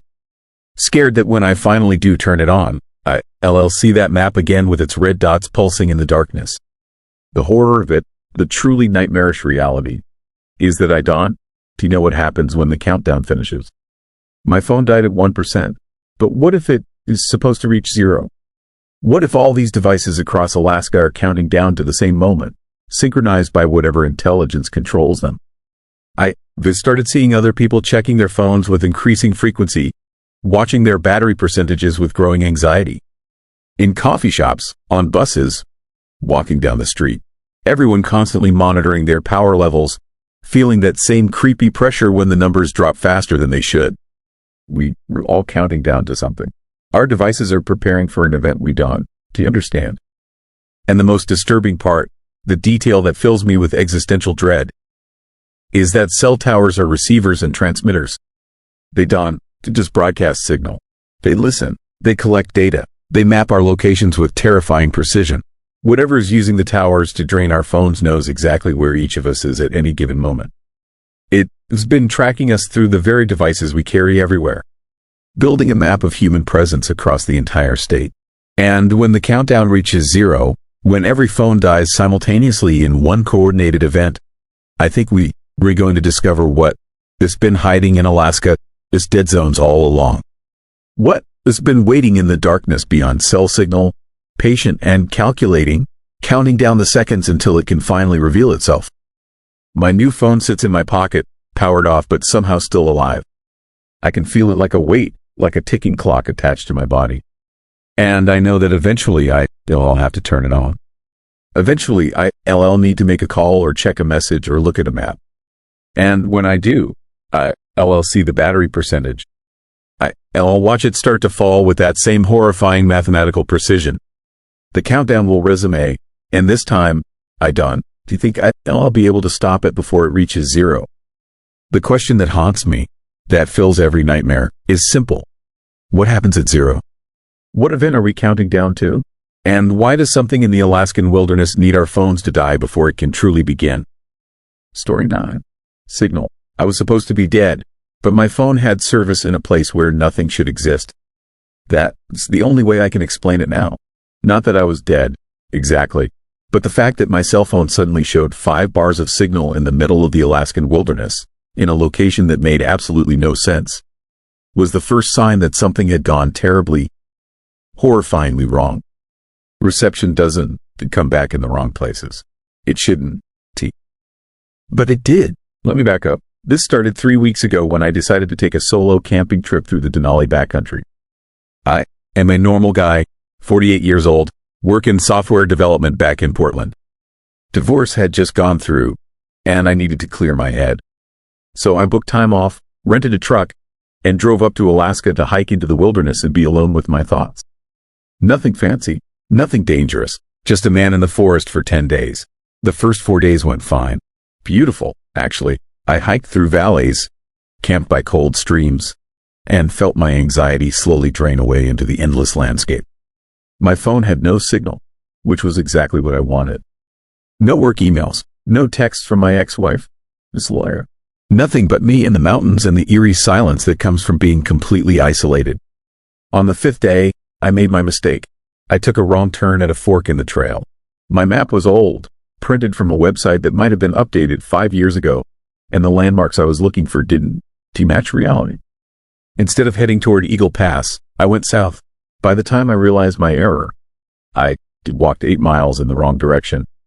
Lost, but not panicked. I could backtrack or find my own way out. The wilderness is big, but I had supplies for 2 weeks and a working compass. The problem started when my compass began acting strange. The needle would spin lazily, never settling on true north.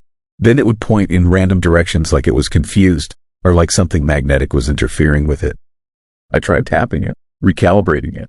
Nothing worked. A compass that doesn't work is worse than useless, because it gives you false confidence. I decided to just follow my instincts in the sun, its position. Head east, get back to civilization. That's when I found the town. I came around a ridge, pushing through thick brush, and suddenly the forest opened up into a clearing. And there it was, an old settlement, not just a cabin or two. A full ghost town, dozens of buildings arranged in neat rows. Houses with sagging roofs, a store with windows so dirty I couldn't see inside. A church with a cross that had fallen sideways. All of it covered in a light dusting of snow, even though it was early fall and it shouldn't snow yet. According to my map, there was nothing here. No settlement, no town, no indication that people had ever lived in this location. The map was blank for this entire area. Yet the buildings clearly existed. They were real. I could see them. I could walk toward them. And as I got closer, I realized how old they were. Not old like 50 years. Old like maybe 100 years or more. The wood was gray and rotted. Nails had rusted away. Some buildings had collapsed entirely into piles of timber and shadows. This was a creepy place. Genuinely unsettling. The kind of location that makes the hair on your neck stand up and your instincts scream at you to turn back. I knew I should leave immediately, but I'm naturally curious, and the mystery of a town that wasn't on any map pulled at me. I decided to explore it carefully, just for a few minutes, just to understand what I was looking at. The main street, if you could call it that, was lined with buildings. A general store on the left, a schoolhouse on the right. Further down, what looked like a town hall. All of it abandoned, all of it empty. The wind moved through the structures, creating sounds like whispers or distant laughter. It was probably just the wind through holes in the wood, but it sounded like the town was alive in some horrible way. Like it was watching me. I was about 20 minutes into my exploration when I noticed my phone. The screen had lit up on its own. A notification. My first instinct was confusion, because I'd been in a dead zone for 5 days. No signal anywhere, but now my phone was showing something impossible. 5 bars, full reception, LTE network, in the middle of a ghost town in the middle of the Alaskan wilderness. I pulled the phone from my pocket, expecting it to die or lose signal immediately. It didn't. The signal remained strong, but that was impossible. According to my knowledge of how cell networks work, there shouldn't be any towers out here. There shouldn't be any service. This location was dozens of miles from the nearest town. Yet my phone had a perfect signal. That's when I noticed something worse. My location was wrong on the GPS. I opened the Maps app, and it showed my location, but the coordinates made no sense. According to my phone, I wasn't in Alaska anymore. The GPS said I was in Iowa, the middle of corn country, hundreds of miles away from where I actually stood, looking at mountains and an abandoned town and the impossible reality of my situation. I tried calling someone. My hands were starting to shake by this point. Something was fundamentally wrong with what was happening. I called my ex-wife. The call went through. I heard the ringing. One ring, two, then her voice, except her voice sounded different, distant, hollow, like it was coming from very far away or from somewhere that wasn't quite real. She said my name, once, just my name, then the line went dead. My phone showed the call had lasted 47 seconds, but I could have sworn I'd only been on the line for 5. Time felt strange, flexible. The terrifying realization was starting to creep into my mind that whatever this place was, it didn't follow normal rules. Not for compasses, not for GPS, not for time, not for the laws of physics or geography that had always made sense to me. I decided to leave. I turned away from the town and started walking back the way I'd come, but after 10 minutes of hiking, something horrifying became clear. The terrain was changing. The mountains were getting closer. The forest was becoming denser. I was walking toward the town, not away from it, but I hadn't turned around. I was still heading in the same direction. I stopped. I pulled out my compass. The needle was spinning frantically. I pulled out my phone. The GPS had changed. Now it said I was in Wyoming, a different state entirely. My location kept shifting, jumping from one state to another with no pattern I could discern. California, Texas, Montana, Michigan. All the coordinates were impossible and changing rapidly. The signal on my phone fluctuated too. Sometimes full bars, sometimes nothing, sometimes showing networks I'd never heard of, networks with names that weren't real. Return was one of them. Another showed as wrong_direction, as if the network itself was trying to communicate with me. I made another call, not to my ex-wife this time, but to the park ranger station, this emergency line. The phone rang. Someone picked up. I heard breathing on the other end, but no voice. Just that chilling sound of someone listening. The person on the other end was listening to me, waiting for me to speak, and I could feel the disturbing weight of their attention through the phone line. I hung up. The sun was getting low, and I hadn't made any progress. The town kept appearing in my line of sight no matter which direction I walked. The settlement was pulling me back. The buildings were becoming more detailed as I approached against my will. I could read signs now. The general store had a name, Ashford Trading Company. The church had a date carved into its wooden frame, 1887. The schoolhouse had children, with drawings still visible in the windows, pictures of families and houses, and what looked like birds with too many wings. Something was profoundly wrong. I decided to stop fighting it and just sit down. I found a relatively flat area between two buildings and made a small fire as darkness fell. The temperature was dropping rapidly, and I was in shock, but I needed to think. My phone was still showing signal, still jumping between impossible locations on the GPS. I was trapped in some kind of eerie nightmare where geography didn't work right, where my position kept shifting, where the terrifying possibility was becoming undeniable. I wasn't actually in Alaska anymore. That night, I heard them. Voices coming from inside the buildings. Not words, exactly, but a kind of chanting or murmuring. Dozens of voices, maybe hundreds, all speaking in a language I didn't recognize. The sound was unsettling in a way that made my skin crawl. It wasn't quite human, but it wasn't quite anything else either. It was the sound of something trying to speak, but not quite remembering how. My phone rang at midnight. The caller ID just said, location. I didn't answer. It rang again, and again, every 30 seconds. This call from location would come through. I kept declining it, but the calls kept coming. Finally, in desperation, I answered. No one spoke, but I heard something worse. I heard the sound of the forest, the exact sound of the trees around me, the wind, the creaking of the old buildings. It was like the phone was playing back the audio of my surroundings, except the sound quality was wrong. Stretched, distorted.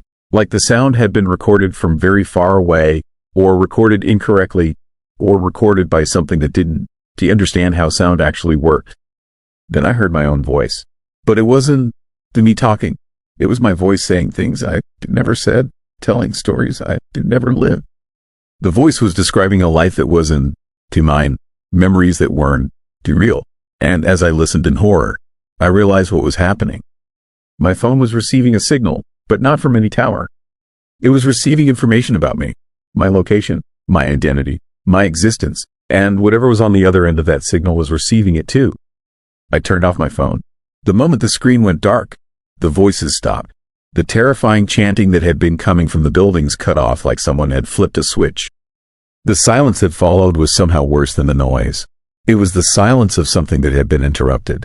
Something that had been listening and was now displeased that I stopped transmitting. The next morning, I turned my phone back on. The reception was still there. 5 bars, but now the GPS showed something new. Instead of random American locations, it showed a single coordinate, a single location, and the coordinates were pointing to the center of the town, to a building I hadn't noticed the day before, or maybe a building that hadn't been there until I saw them. A large structure that looked like a transmitter station. A tower made of old wood and dark metal, something that looked like it was designed to broadcast or receive. I walked toward it. I didn't want to. Every instinct was screaming at me to run, to find a way out, to escape this nightmare. But I was compelled. My feet moved without my conscious will. The horror and the fear were still there, the dread and the disturbing realization that I was no longer entirely in control of my own body. But I was walking toward that tower anyway. As I got closer, I saw something that made me stop dead. The tower had windows cut into the wooden structure. And inside those windows, I saw faces, dozens of them, hundreds maybe, all looking out, all watching me, all waiting. They weren't the human anymore, if they ever had been. Their faces were too long. Their eyes were too bright. Their mouths were open in expressions that might have been screams or might have been greetings.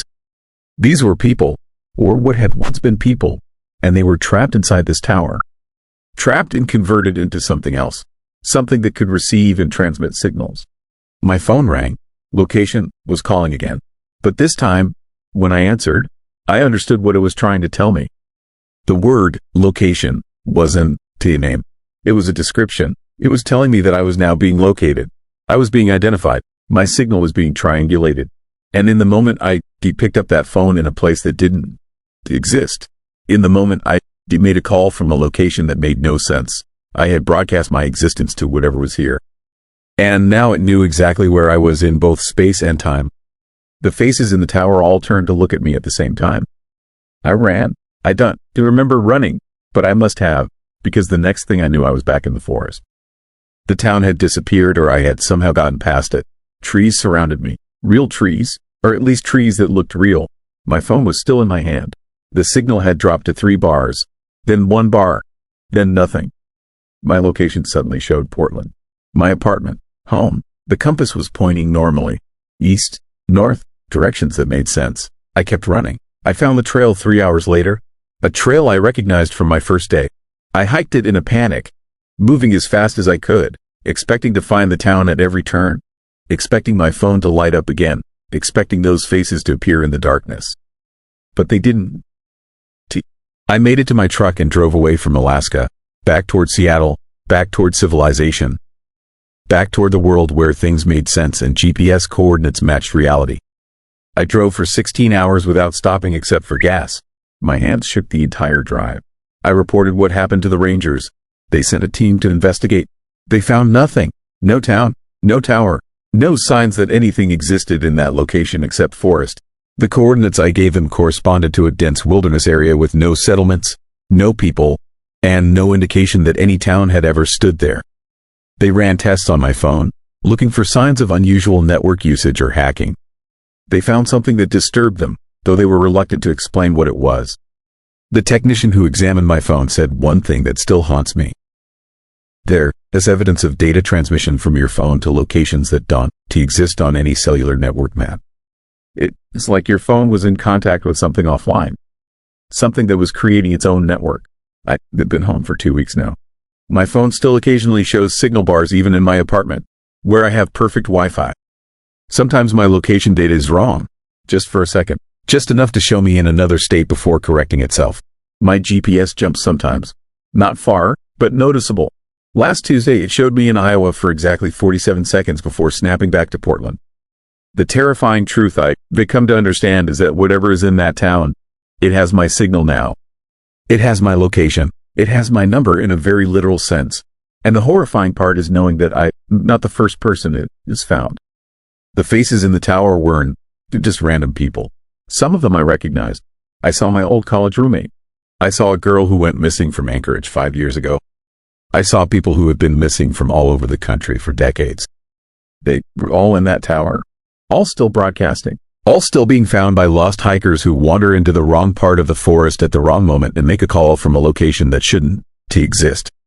I disabled my cell service. I use only Wi-Fi now, but even that feels temporary, because now when I sleep, I dream about my phone lighting up. I dream about calls from location. I dream about the chilling reality that something found me in a place where technology shouldn't work, and now it will never stop looking. The worst part is understanding that I could go back there if I wanted to. My phone has been storing those coordinates.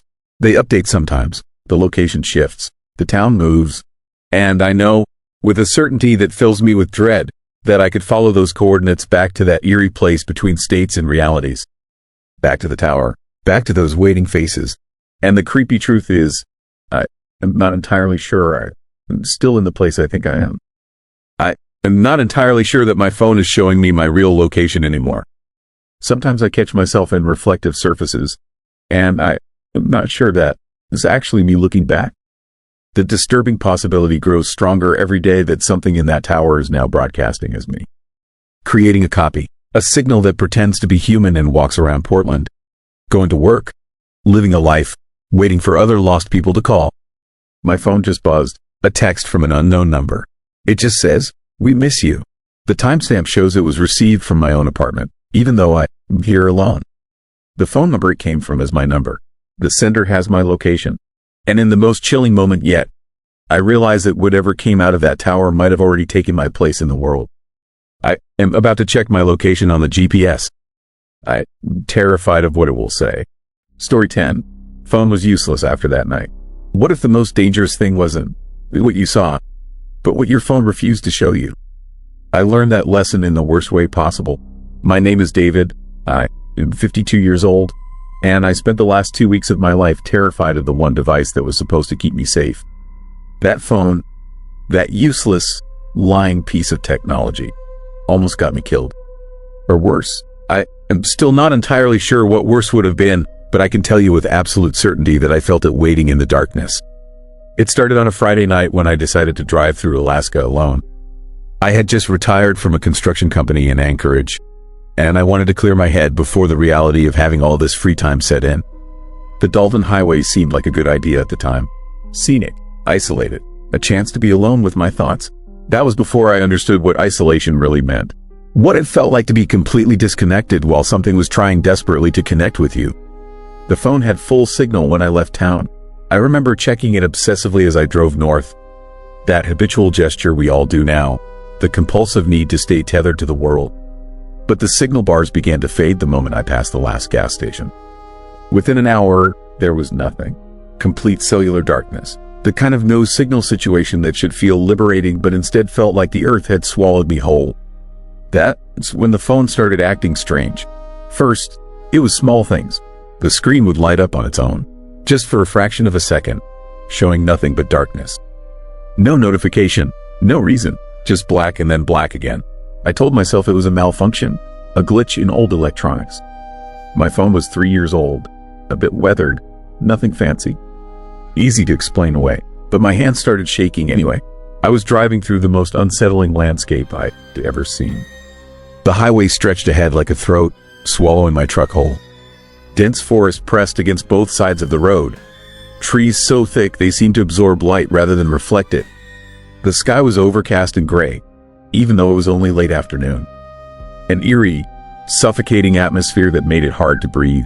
Every few miles I did pass a warning sign about moose or wildlife, and each one felt less like a safety precaution and more like a threat. Something in this place didn't want visitors. Around 60 miles north of the last town, I saw the first sign that something was genuinely wrong. My phone began receiving text messages. The notifications came through one by one, rapid fire, but when I looked at the screen, nothing was there. No texts, no messages, no record of anything being sent or received. Just the sound, that little chirp, that digital notification sound, echoing in the cab of my truck over and over again. 5 chirps, then 10, then so many I lost count, and nothing to explain them. I pulled over at a rest area, just a small pullout with a weathered picnic table and a trash bin. The trees towered overhead, so tall they seemed to belong to another world. The wind moved through the branches in a way that didn't feel natural. Too purposeful, too deliberate. I sat in the truck with the engine running and checked my phone thoroughly. No messages, no missed calls, no notification history. The phone was completely empty of any incoming communication, yet it kept making those sounds. The creepy sensation started then, that feeling of being watched. Not by anything I could see, not by anything tangible, but the awareness that eyes existed in that forest, and they were focused on me with unsettling intensity. I've been hunting my entire life. I know the feeling of being prey. This was different. This was worse, because whatever was watching didn't want to kill me. It wanted something else. I drove on, faster than I should have. The highway wound through territory that felt increasingly hostile. The trees grew larger and more gnarled. The light seemed to drain from the world as afternoon became early evening. And my phone kept acting up. Screens lighting up. Sounds playing from speakers I couldn't identify. The battery icon would appear and disappear. The signal bars would flicker even though I knew there was no signal for hundreds of miles. By the time I reached the motel, I was running on pure fear. The Evergreen Lodge looked like something from a nightmare. A long, single-story structure with doors that hung slightly off-kilter. The parking lot had 3 other cars, which should have been reassuring but somehow made everything feel more terrifying. There were people here, people who also couldn't leave, people who were also trapped. The manager was a man in his 60s with white whiskers and hollow eyes.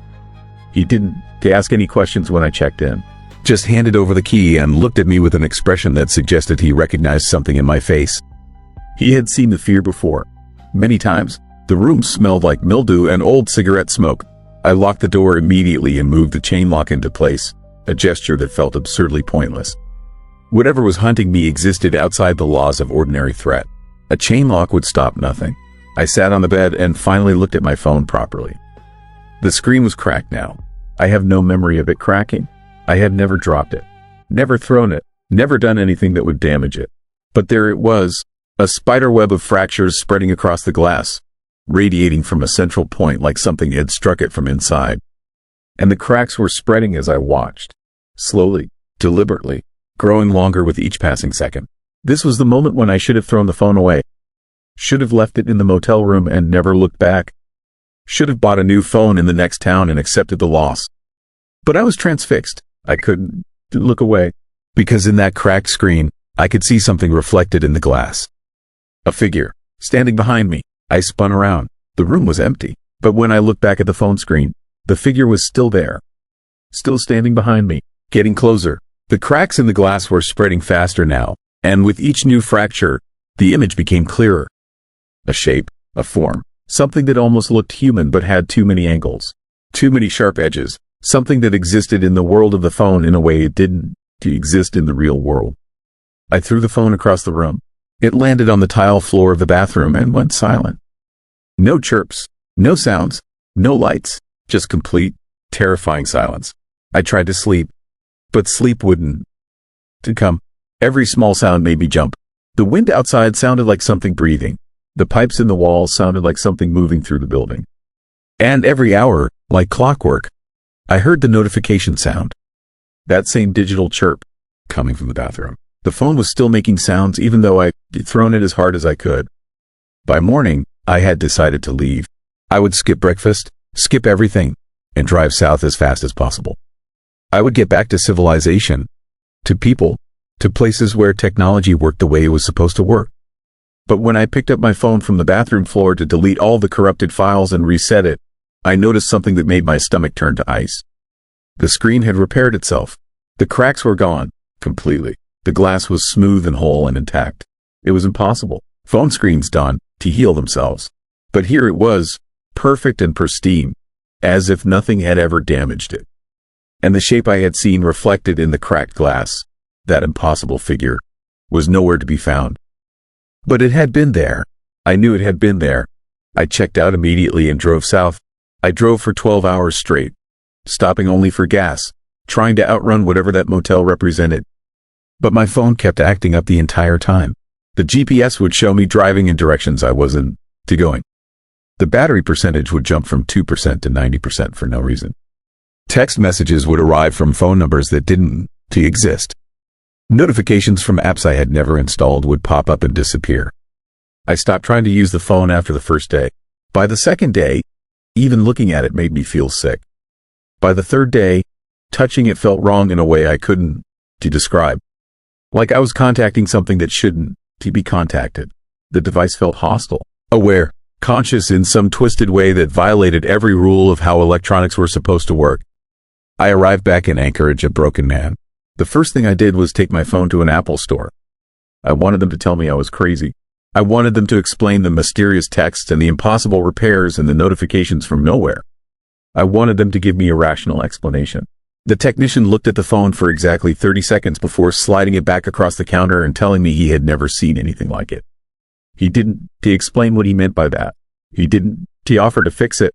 He just looked at me with the same hollow expression I had seen in the motel manager's eyes. He looked like he recognized something in my face too. The phone was useless after that night in the Evergreen Lodge. Even days later, even after driving back to the safety of the city, even surrounded by millions of people and the comforting hum of civilization, the phone felt unreliable. The trust was gone, replaced by quiet doubt. Because I realized something that the motel manager had probably understood long ago. Something that anyone who has spent time in the truly remote places of Alaska knows but is too afraid to speak aloud. There are places on Earth where the rules don't apply. Where signal doesn't mean the same thing. Where connection works in ways that defy explanation. Where technology touches something that was never meant to be touched.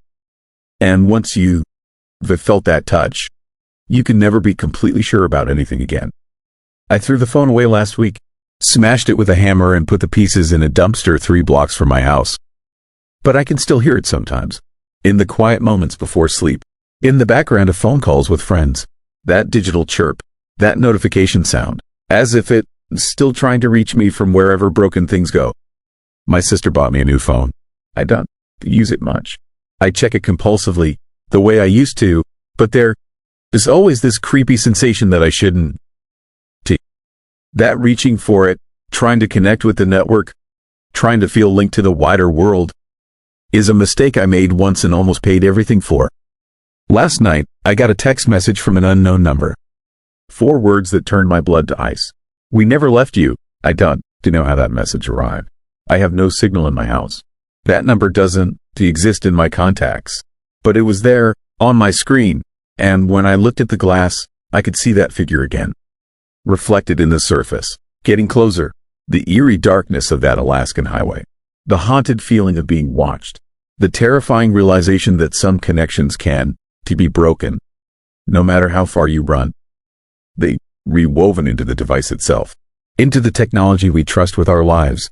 And somewhere out there, in the lonely forest where no cell signal reaches, something is still trying to reach out through the network, still trying to connect, still trying to find me.